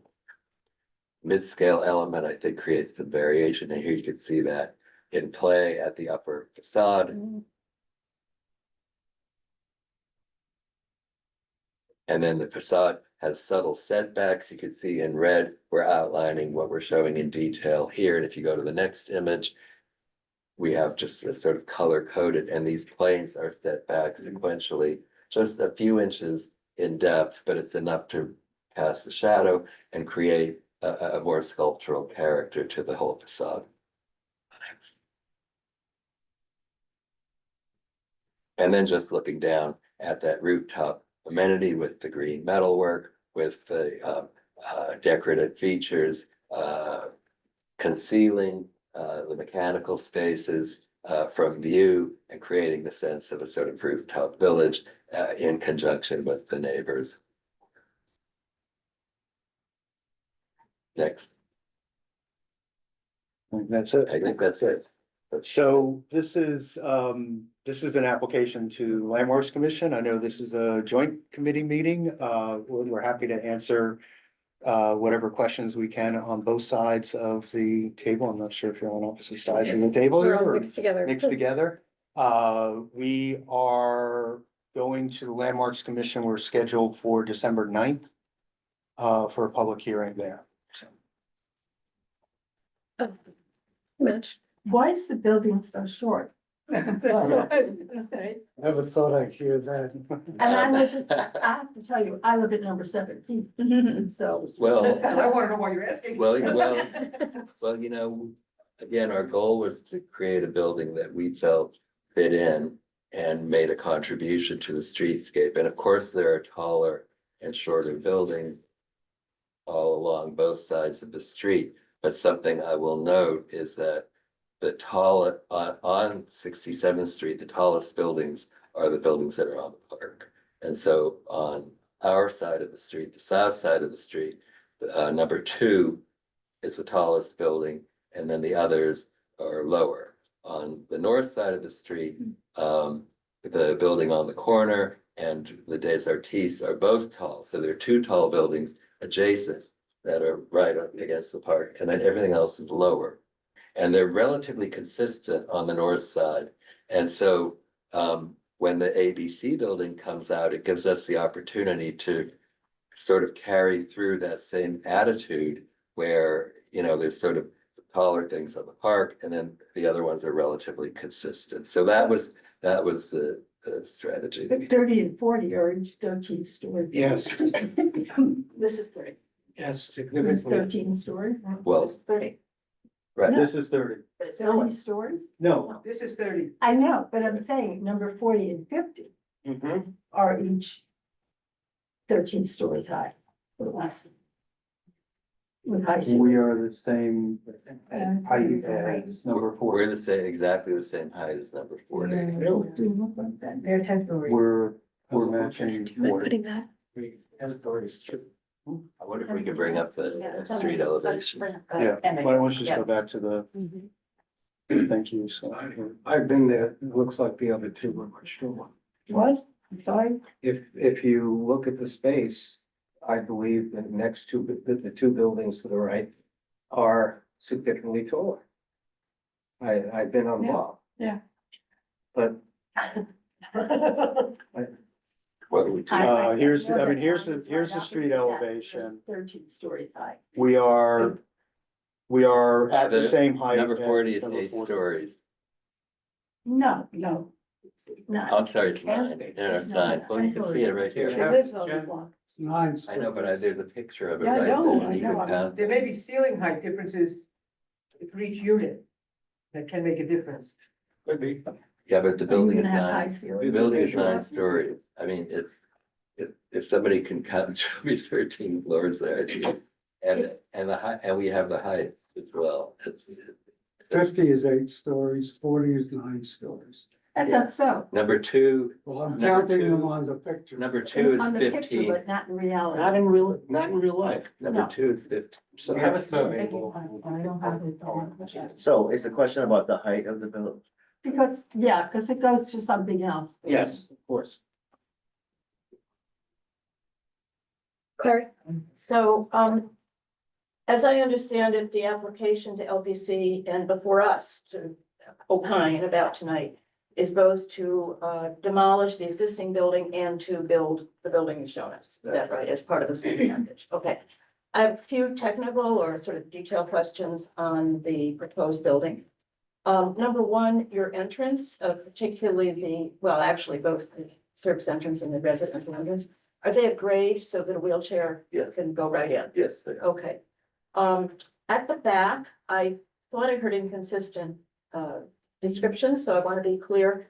I thought you said there was gonna be a 30-foot rear yard, a full width, 30-foot rear yard, but then you showed us those two great big gray things that were something or another that seemed to have been That's through. just, Where was it? that's just at the ground floor. Well, that's what I mean. So the 30-foot yard starts at the second floor and then continues all the Right, way. up. okay, so the ground floor will be mostly 30 feet rear yard, but There are 2 flanking these two wings. flanking things. And what are in the flanking things again? They're amenity spaces and service spaces. Here's the plan there. What is, Yeah. Right, and so you could see them here on the picture. so it's actually about half and half, Yeah, 30 feet and half. Yeah. To the, that's correct. to the lot line? That's correct. Yeah. They could, Okay. right, So so, the sort of greenish gray is the 30-foot right, setback, and the two right, protuberances are also 30 feet deep, I guess. that's correct. Okay, so with regard to the, part that is the rear yard at the grade level, in our committee for many years, we have been very strong, that encouraging, permeable surfaces at the grade level. I think you said it was kind of an amenity, maybe a garden space, but what are you planning for the surface of that, open yard? I think our goal is that it would be a combination of planted and paved areas, but there would be a significant amount of permeable planted area, but then some paved area for amenity use so that the residents can, go outdoors and enjoy the weather as well. Well, we always strongly encourage that even if there are pavers in part, that there not be a great big solid piece of impermeable surface, that there be a permeable dividers between the pavers Understood. and as much greenery as possible. At least that's what our committee has always encouraged.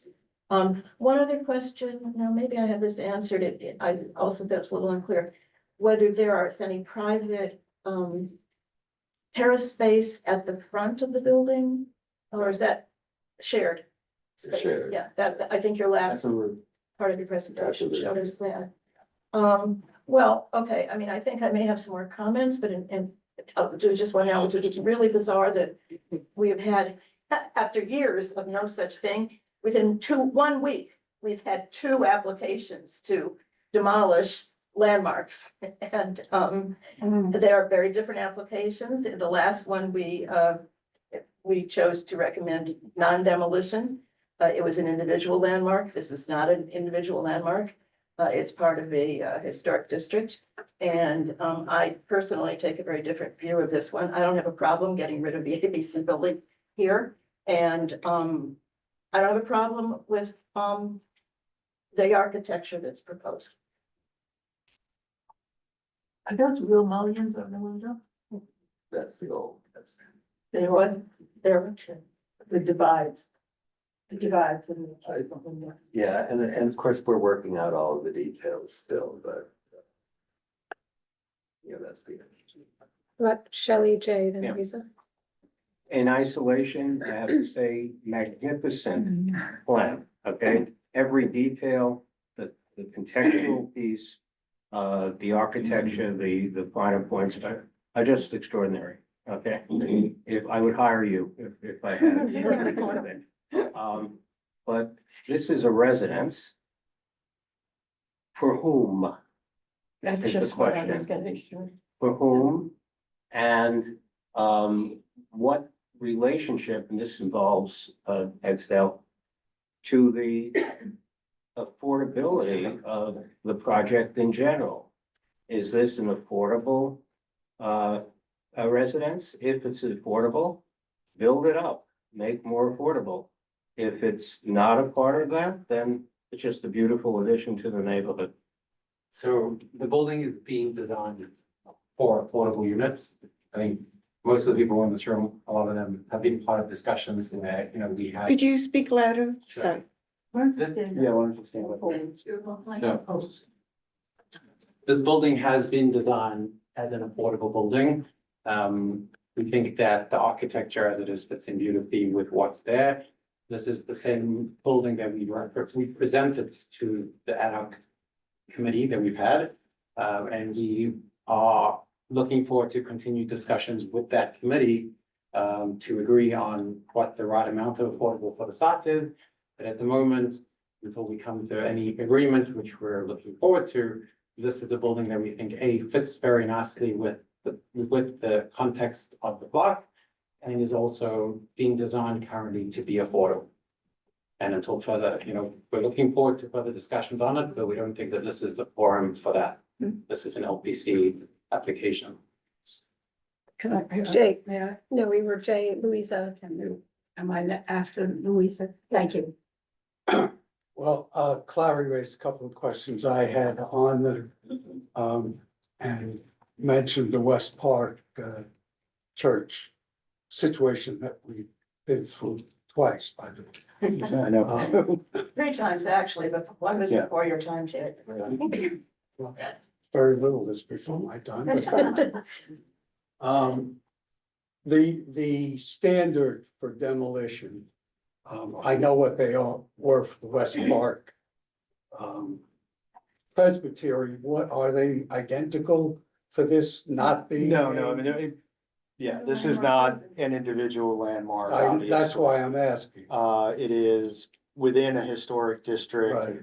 Landmarks can make the determination if it's appropriate to demolish a building. Usually they do that when they determine that the building does not contribute to the character of the historic district. Okay, so it's really encompassed in the umbrella of appropriateness rather than any financial. Yeah, well, this has nothing It to has do with the nothing to hardship. do with hardship. Yeah, that was a hardship application, a very, very different.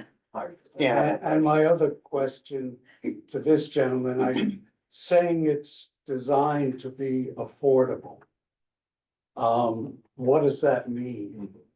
Is it contemplated to have a certain percentage of affordable as we generally know it, which is geared to certain income levels? What exactly did you mean So by geared to the affordable? but we're not really here today to discuss, No, the affordable and what type and, what type of units. That's really not what we're here. We're ready to discuss the LPC application. We understand the interest in understanding that, and we're happy to discuss it. But the unit sizes were sized and the count for the potential use that we've discussed with a lot of people in this room. And I don't really want to go beyond that for this meeting. Happy to discuss it. I think we've been in touch with a lot of people here, but this is really focused on the LPC portion. But we do look forward to continuing our discussion on the affordability with the committee that, Seema's on, with the council member who joined us. So we look forward to that. Louisa. Okay, if we're talking about affordable, and we have had a number of buildings and proposals that have come before us where there are very large buildings in order to have both market rate and affordable in it, and the buildings are somewhat out of scale for the other buildings that are next to it. Now, West 67th is a lovely street. I really appreciate the fact that you're trying to complement the buildings that are along that street. But because the whole city is talking about affordability now and the need for more affordable apartments, what is stopping you from building a taller building that would still be a beautiful building? Yeah. You heard it? Yeah. I guess just to clarify, I think you said you started off, but since we're here to discuss affordable, I think I just want to clarify that that's not really why we're here today. So we're here to really talk about the LPC. We are currently, envisioning this being an affordable subject to coming to, an agreement with the wonderful group here who's been working with us. But we're not really here to discuss, anything more than that in regard to this application. So we look forward to coming back to discuss it with the appropriate group. Whenever the committee wants us to come back, we're more than happy to re-engage on that. Would you be able at that time to make a taller building? Which would, I think when everything is up for discussion with that group, I think they know that. No, not yet. What is your housing meeting? Yeah. The next housing meeting? Wednesday. Wednesday. I mean, just to Yeah. Just to jump ahead for 1 second, we have a difficult time disentangling these two issues because, if we go ahead and give you, our approval on this landmarks application, that sort of defines a certain bulk and envelope. And that's what we on the housing committee are concerned with. So we don't want to sort of say, go ahead, go forward, and then say, oh, by the way, but can you also add 20 floors on top? Just kidding. You know what I mean? So that's what we're struggling with, and so you're gonna hear that struggle as we go. Go ahead. Okay. Excuse me. First, speaking for myself, I'm delighted that we have a very distinguished architects in the room whom I have, studied and looked at, and I'm very pleased to have them personally. I want to understand, as I looked at the drawings, I counted in my imperfect way 9 stories, 9 floors, as you were showing the last iteration.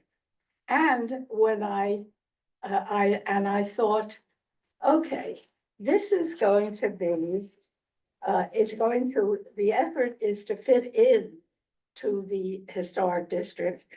But unlike a number of other buildings, and one right now, and even 2 that Extel is doing, which are all very, very wealthy and with no middle income housing. To me, this one looked like, or I had the question, it's 9 stories, it looks okay.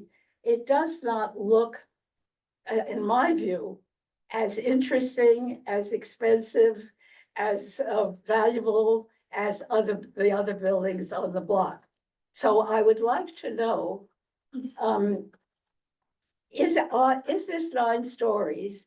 Is it contemplated for housing that is not luxury housing, but is some formula of middle income or less, since we are looking for housing for what kind of people, not the kind that the developer of this is doing in a new building where everyone will be only luxury, and where he usually does that. So that's part of it. I know we hear for the landmarks.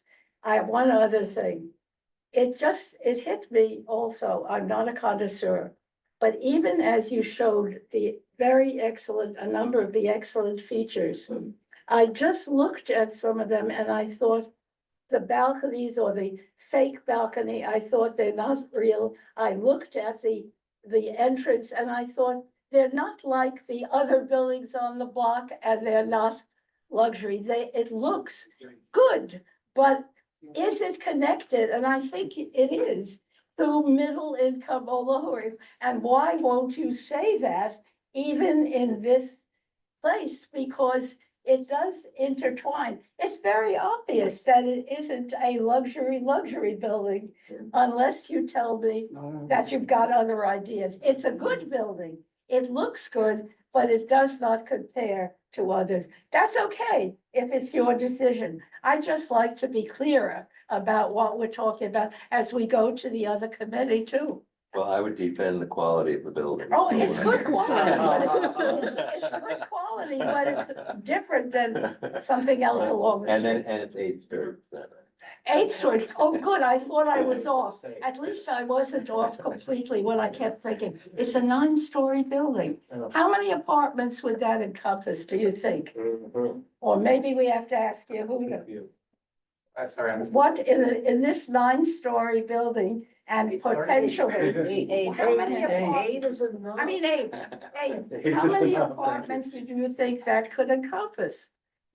It's current. And it won't be a Currently, luxury, I we're mean, you showing- said that. Currently, we're showing 9, yeah. Currently, it's, the layouts that we showed are 90 apartments. The 91. This is Thank you. 89 studios and a 90. 2-bedroom, I think. Is that right? Yeah. 90 closets.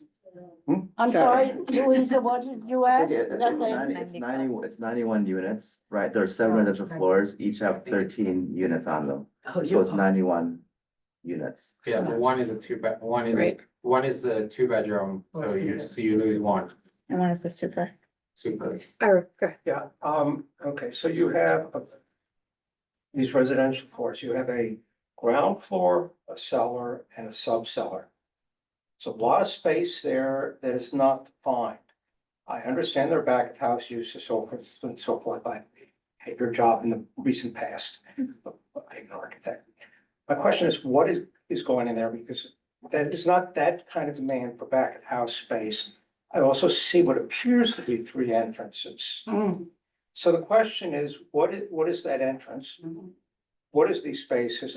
If this is for affordable housing, depending on the bands, you're going to need some social service components, some support components. It's not going to be the clubhouse on the first floor, maybe in that area. But is there contemplated community facility use for this? It's the space that says or implies that there is, because a traditional amenities package for affordable housing does not take that kind of space. It takes a lot less space, and sometimes it's scarily little. So what's going in there? And I think that's an appropriate question to ask at this point. I think I've done quite a few residential buildings in New York over my 40-year career. And the amount of spaces that we're showing are commensurate with the residential building of this size. And it's all contemplated to be residential, it's not contemplated to be other use. I understand, but we're not doing wine cellars here. We're not having tenant storage rooms. We're not having screening rooms, we're not having party rooms. There's not going to be a children's playroom. I'm wondering how that's relevant to this discussion. The discussion is to understand what's actually in the building and whether there's Is that, another. is that relevant to the discussion? I don't- I'm trying to understand whether it's another. I think entrance. it's all residential and it's not, and the plans are still in study, it's not all resolved. So if we determine that we need less space, then maybe we would do one fewer basement, I don't know, it's not determined yet. Yeah. And that would be irrelevant to this committee, I would think. And I've been doing this for over I 40 understand- years, so. I understand it's- That's not right. These are So I two appreciate the committees. discussion, but I. I've been doing housing for 45 This years. is preservation, but it's Every time we also have housing and affordable land housing, use. We What did you provide say, social please? Can we services hear and you? other support. It's preservation, but it's also housing and Yes, land it use. is. It's a This joint proposal is an all residential proposal, that's the answer. So therefore, Ira's question. Well, We'll get if the he, answer if he later. takes issue with Next step. the amount of space in the lower floors, I don't know how to answer that. Let's go to the next question. Yeah, I Jody. don't know how to answer that. I honestly don't. Oh, please come in. Can we, finish the committee discussion before we open it up? I mean, one public discussion, one public comment, I think is not. The dimensions of the building and also the square footage that you'll be using. The The dimensions of the building and the square And footage. how many square feet? Do we have the overall? Yeah. The gross square feet is 80,000. Sorry? The gross square feet is 80,000, including the. 80,000 gross square feet, the cellars. including cellars? Yeah. Including cellars. And the dimensions of the building? The 100-foot lot by what? The 100-foot lot by 70. 100 by 70 on the upper floors. The lot is 100 by 100. Okay, thanks. And then they have a 30-foot rear yard. Right. Sarah Lee, did you have a comment? I just, I mean, Oh, okay. I did have a comment before, and I don't know if it's resolved. I was offended by the notion that we can't talk about two things, both the structure of the building and the occupancy at the same time. That's what we hear about. I don't know what the owners hear about, but we are at the mine committee and we're concerned about the appearance and how it fits in with the neighborhood, certainly. But we're more, I think, even more concerned with who's gonna be living there and how they're gonna be living there, what amenities they're gonna have, and whether we have a say in that, and it goes coordinately with the structure that you're making. It's not a separate issue. Jay. I respectfully disagree with the process. I've been on the preservation committee ever since I've been on the board and I chaired it for about 7 years. And this is not the first time in considering appropriateness of structures in this district has raised ancillary issues concerning the occupancy. For example, one issue that constantly comes up is in connection with brownstone renovations. Virtually every project that we see that involves a brownstone renovation is a conversion from multiple dwellings to single-family dwellings. And that always provokes a discussion on taking away housing, et cetera, et cetera. And we try and have tried very hard to limit ourselves to what our role is as a preservation committee and the issues involving housing affordability, the diminution of availability, all of those are extremely important. They're extremely important to the community and they're extremely important to the community board. But it makes it almost impossible to focus on this particular application and other applications that come before us. So that if it were up to me and I were scheduling this, I would in fact schedule the affordability, housing issues for a separate meeting before the housing committee.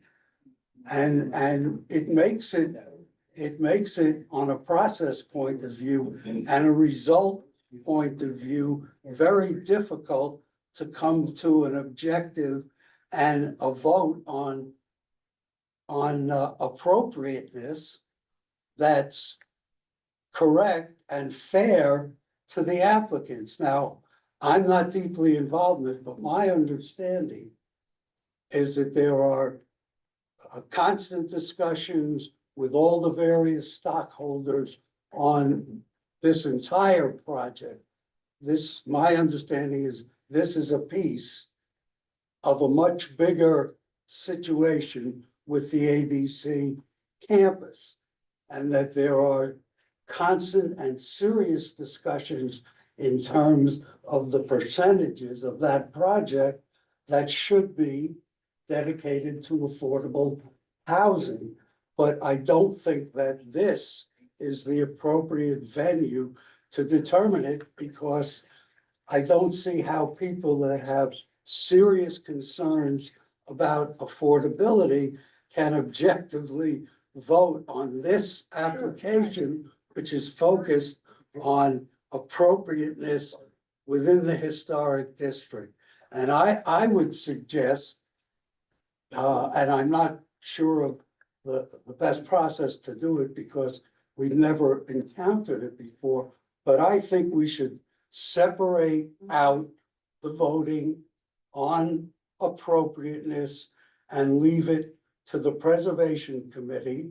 And I think we should assign, you guys should assign a time to discuss the affordability and occupancy issues before the Housing Committee.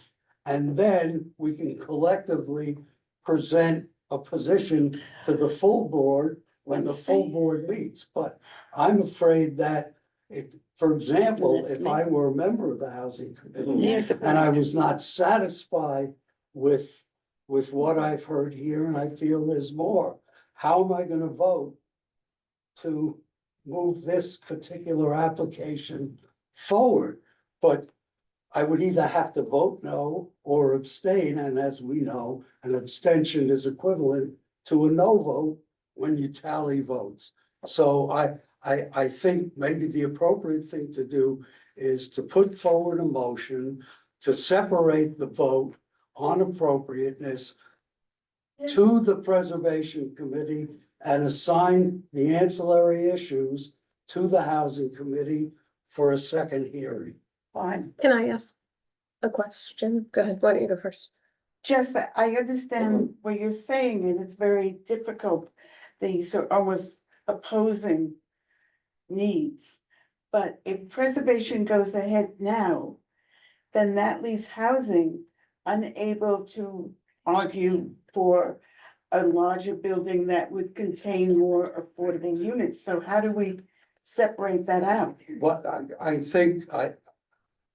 I think, Louisa, that we can fashion a resolution with you guys, you know, very clearly delineating exactly what it is that we're voting on. Yeah. But the same thing and make it very clear that we are not approving occupancy, affordability, all of the things that are within your purview. Just, I don't consider myself an expert on those issues, and I don't consider myself up to speed enough because I haven't been involved in those issues or the discussions with Excel and all of that, all of which is equally, if not more important than what we're voting on. But I think we need a clean vote. I think it's the fair thing to do. It's one step in the process. And I think we can make it clear as to what the process is without in any way diminishing the housing part of it. Can I ask one question? We'll definitely get to, I just have one question for you, which is, I understand the reason to separate the two. However, what if housing comes back and says, we want more bulk, we want a bigger building? How do you, in terms of the appropriateness of this? Because Handle that. we wouldn't be not just approving, we wouldn't be commenting on affordability or occupancy. I'm not talking We- about that, I'm talking about bulk. I'm talking about the size of the building, the envelope. Okay, That is even something you comment on. It's not inconsistent to say that with this bulk and this design, et cetera, it's appropriate.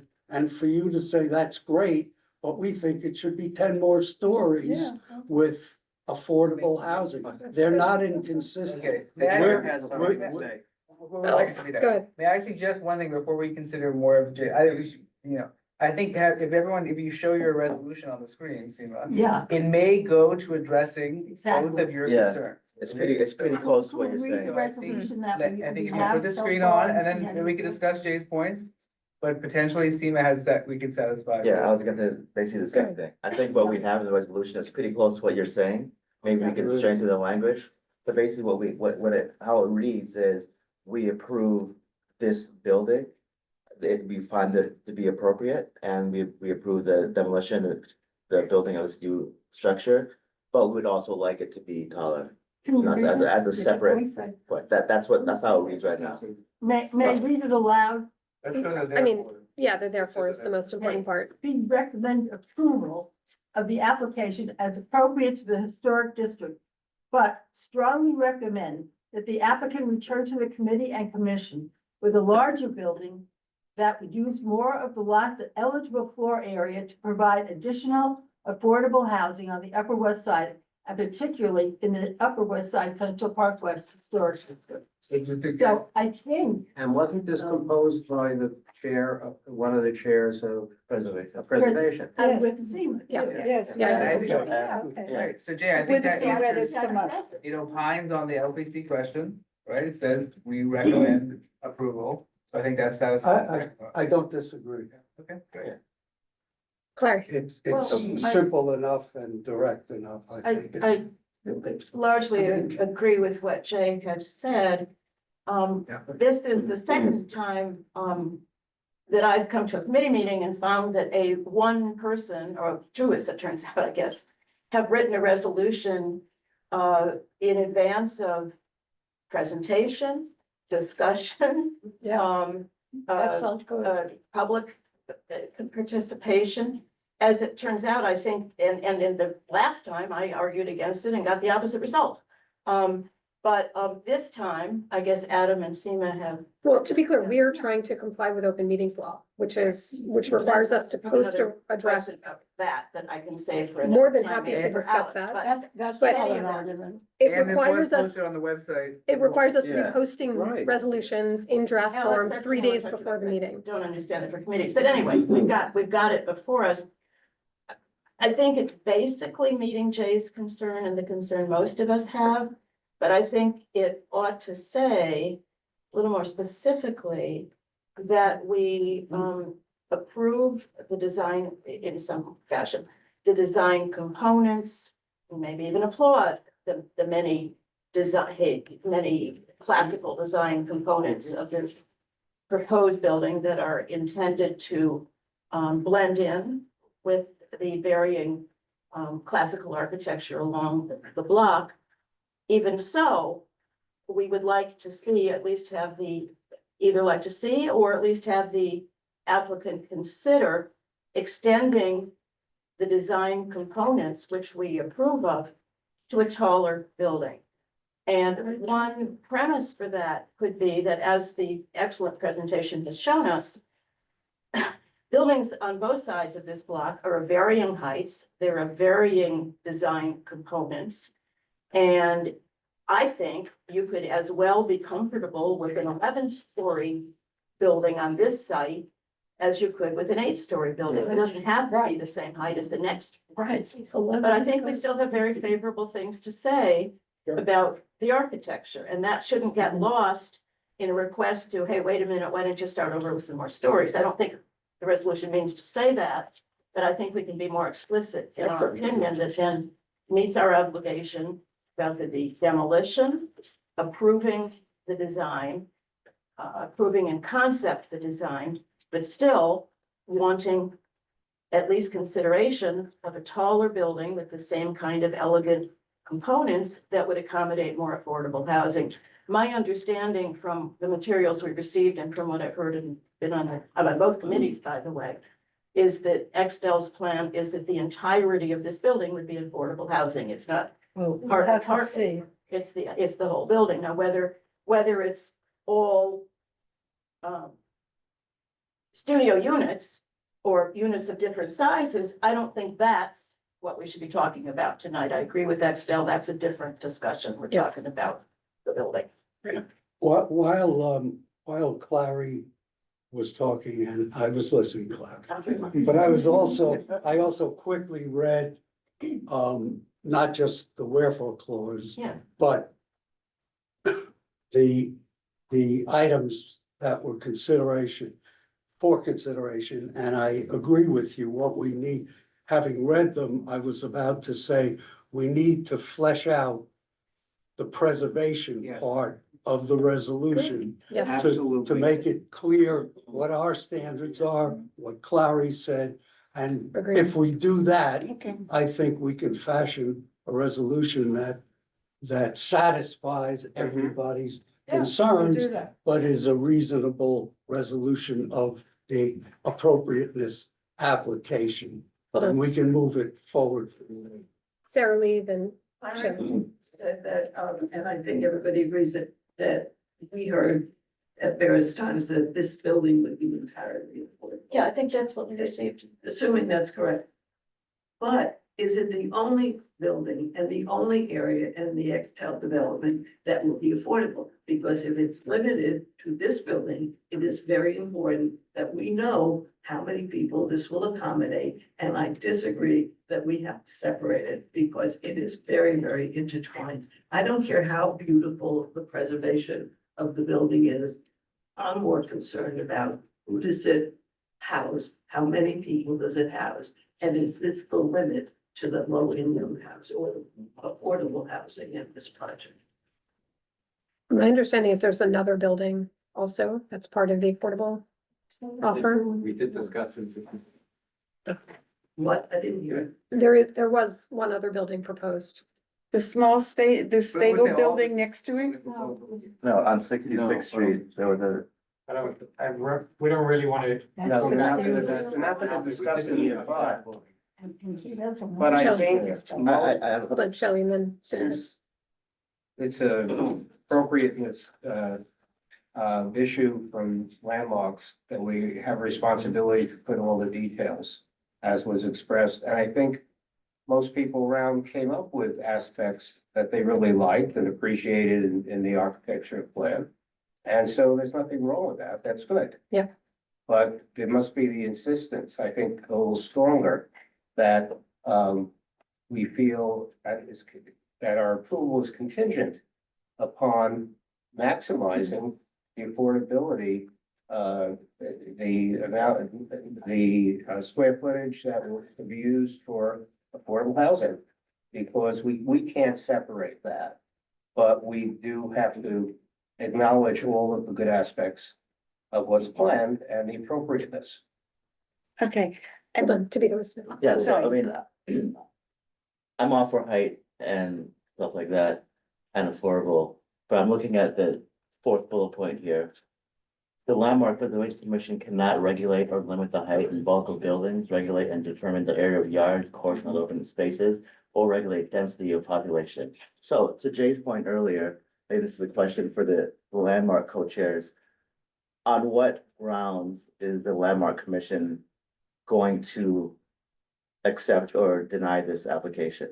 If they're not, if it is the case that they cannot even consider things like height and bulk and density, then why are we, beyond just the joy of self-expression, why are we opining on this in this resolution when we have a whole housing committee do so? The answer. Again, I'm not against the idea of this building being taller, you know? I'm wondering why we are opining and bidding that here, if our role here is to advise the LPC on their determination. Well, this resolution says that we do find it appropriate. No, wait, I think But- the question is the statement that LPC can't. Yeah. I think it Apply can. on, More which is, than- Yeah. yeah, that's not true. It can. Right. Landmarks within the umbrella of appropriateness I can thought that. very much weigh height, bulk, They how have much to. of the site it takes up, et cetera, et cetera. So- You're absolutely right. That So- is a quote from, you know, city regulations. Really saying that landmarks cannot take on the role of the planning commission. But that's why I read the bullet point. Should we just delete them? Yeah. So I just think that we could fashion a resolution approving the project design, if that makes it more specific, Mhm. as appropriate to the historic district. We can express not the last bullet point, but our strong preference for affordable housing and take it from there. I don't think it's rocket science at this point to express, and I still think you guys should have a separate hearing on this Yes. and address those, just those issues.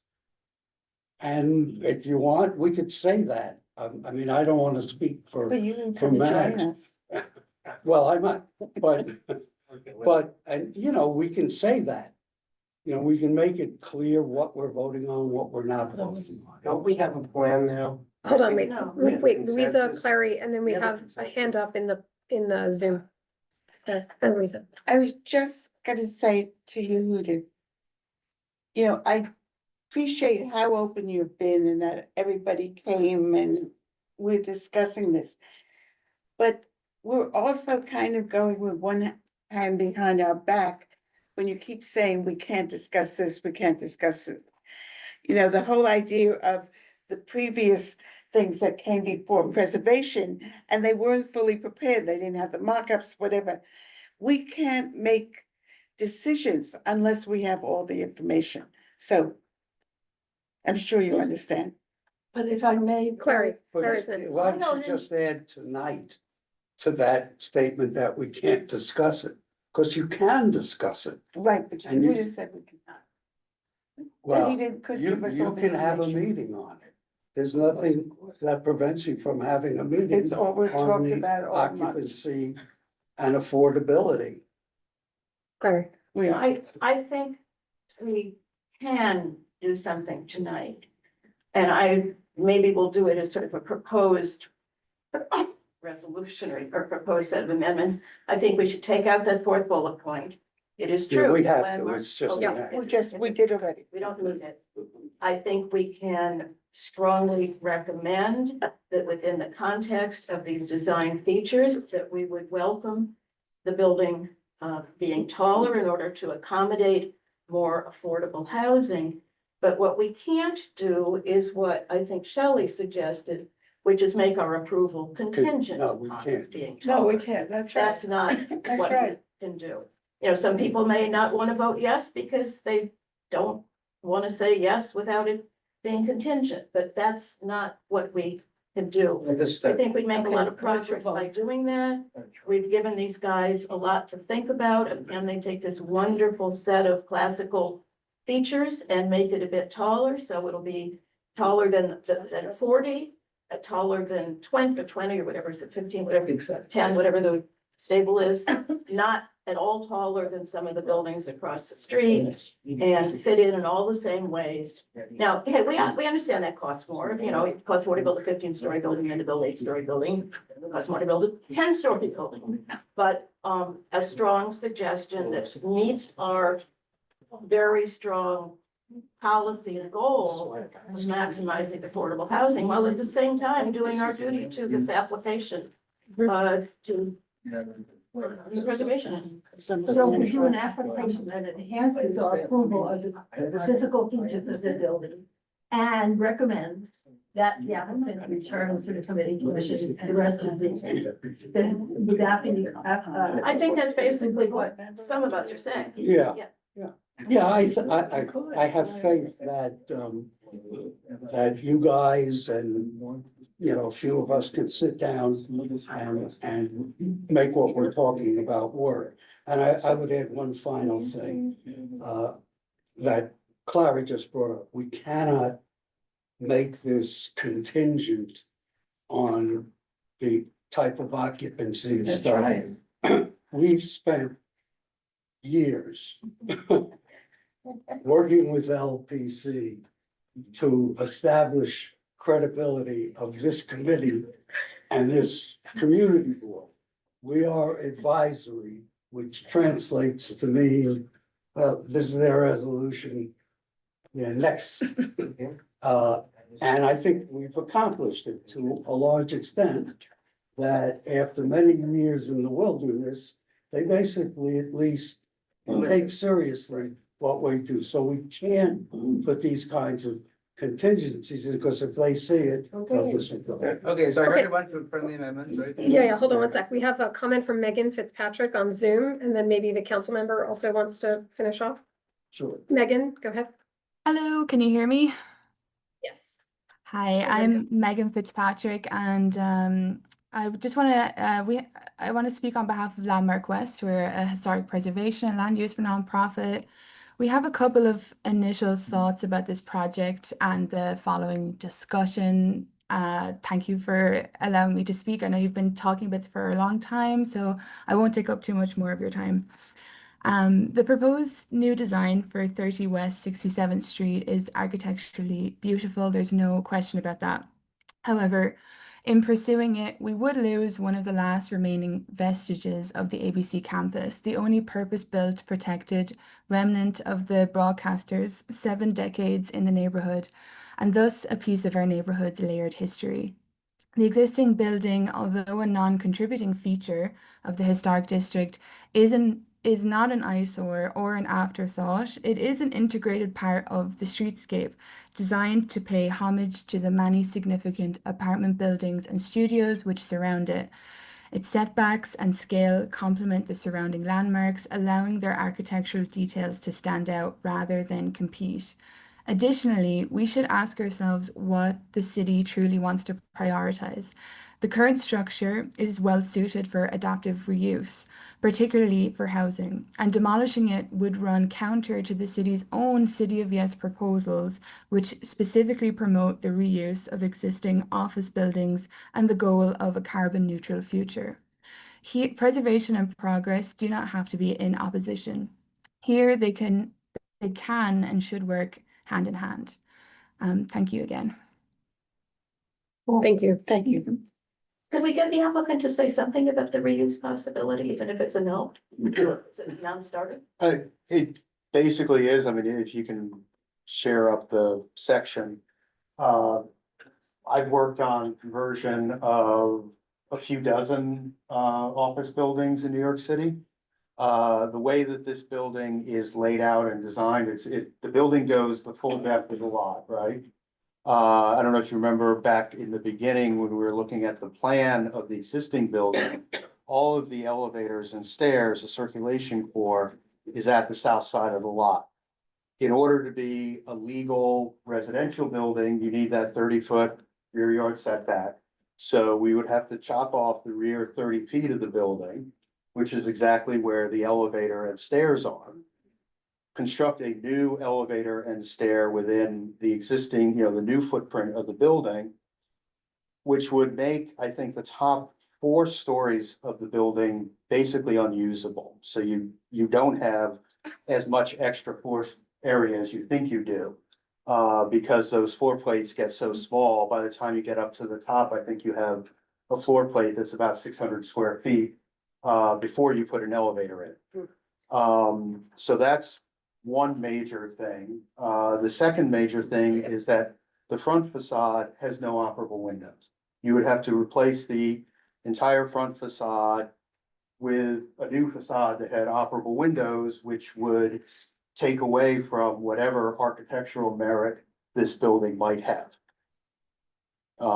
This is, and I would say this is an issue with a lot of the post-war modernist, office buildings, converting them to residential, that the floor plates are so big that they become very difficult to convert, at least under preservation standards. Okay, can we move? Gail? I would say thank you to the community board. I will say that we have to get the beautiful building. In talking to some of the residents, not everybody, people are willing on the block to go to 13 stories, no longer, no taller. And we have to get to 30 or more % of the entire 2.4 acres of affordable housing. So how we get there, and it has to be, in my opinion, some senior perhaps, but definitely family housing. Our schools need families. And the schools around the city need families, and the administration of all stripes and sizes is interested in family housing. So how we get there, I don't know. I think it's fine to have a discussion, but we need that kind of percentage of 30 to 40% of the 2.4 acres, which obviously translates to square footage. However we get there, I don't know, but we are going to get there. Thank you, Graham. Thank you. Okay, do we are we ready to call a question? I think Yes. so. Okay, So, do we know what we're voting on? Well, we're voting on this resolution with more detail on that approves, but recommends that they come back with at least a 13-story not building. at least. No. I don't think, well, No. Why not? Recommends that the applicant return to the committee with it says a larger building, but I think taller. Has to be But- more specific. I think at least 13 stories. I don't think No, that's, I- not no. at least, it should be 20 or I- 30. We're talking about several We don't have to more. insist. More I stories. think that More. we should put this to a vote to approve it specifically on the design appropriateness and add language indicating the general overall preference for affordable housing. I don't think we should try to delineate a specific height. And we can come up with some general language, making the concern of our board for affordable housing. That's right. I think that's what I. Strong and But- appropriate. Do you That's have right. I a think problem that's the with proposal the up there right final now. resolution though? Well, Clara's language about I welcoming. don't really have a problem with the therefore Right, It's just clause. I do, the as facts. was, Follow as I this. was just saying, with some of the Clara, bullets. we have to take out that bullet point. Yes, We did it. And I think it's worth an effort between some members of both committees. Either before or without you guys having your own independent committee meeting, however you want to handle that, but before the full board meeting, maybe honing the language somewhat to make what is obviously a unanimous sentiment to maximize affordable housing Well, I in the understand, context of. but I understand that, but approving if, what is wrong with it therefore? Yeah. Which it proves it, Nothing's wrong. No, no. and you then think- says, but we would encourage. So we will strongly- be- Well, it says it. Right, but I thought that what you were saying now was this. would No, like to no, we separate. can, He's not saying that. I'm not saying. We're all on the same Okay. page, basically. so I let's, think, I let's really vote to think we this. are. how about this? Can we vote on this, therefore be it resolved? That's up on the screen. Yeah. Right, And we will beef up the preamble to include our praise of the architecture, the Yeah. context. bullets. Absolutely. Call a question. Well, Okay. and I mean, I think that's basically right, except that we probably need to beef up the where or a little bit to incorporate our approval of the design elements as part of Yeah, a, Yeah, part of the taller thing. Absolutely. Welcome your Okay. help with that. I, That's- yeah, I think we cooperatively Approve can the do sign that element. I think Clary's statement that we want all the design elements extended to the larger building. Okay, yes, Okay. I have that. Call- Okay, You ready to call the question? yes. Mhm. Okay. All in favor? So this is, Join. do we do both committee members together, separate? No, you can, We can do it together. Yeah. It's up to you. You Do don't. I get 2 votes? Am I both? That's a good question, actually. No. You don't. No, You can do it one at a time if you prefer. okay, how about that? How about we do preservation first? Yeah. Okay, All in favor? yes. yes, 1, 2, 3, 4. 3, 4. Okay. Okay, all opposed? 0, abstaining? And ineligible. 4, 0, 0, 0, and then housing and land use. All in favor? Well, Gary can't vote twice. I got it. 1, 2, 3, 4, 5, 6. Ira, are you voting? 6, right? 1, 2, 3, 4, 5, 6. I can vote for yes. 6. 6. Any opposed? Oh, sorry. Do you, Sarah Lee? Oh, opposed, got it. I abstain. Okay, I just want to. any ineligible? Okay, non-committee. May I vote yes? Okay, anyone else non-committee? No. Okay. So motion passes. Thank you very much. People who are not on Thank the you for your committee who time. are here. Nothing is. Yeah, that's Alex, just Alex. That's just Alex? Yeah. Okay. Did he vote for Motion to it? adjourn? Motion to adjourn. Yes. What did Alex vote? Yes. Thank God. Thank you very much. Well, you have to keep you under control, otherwise everyone's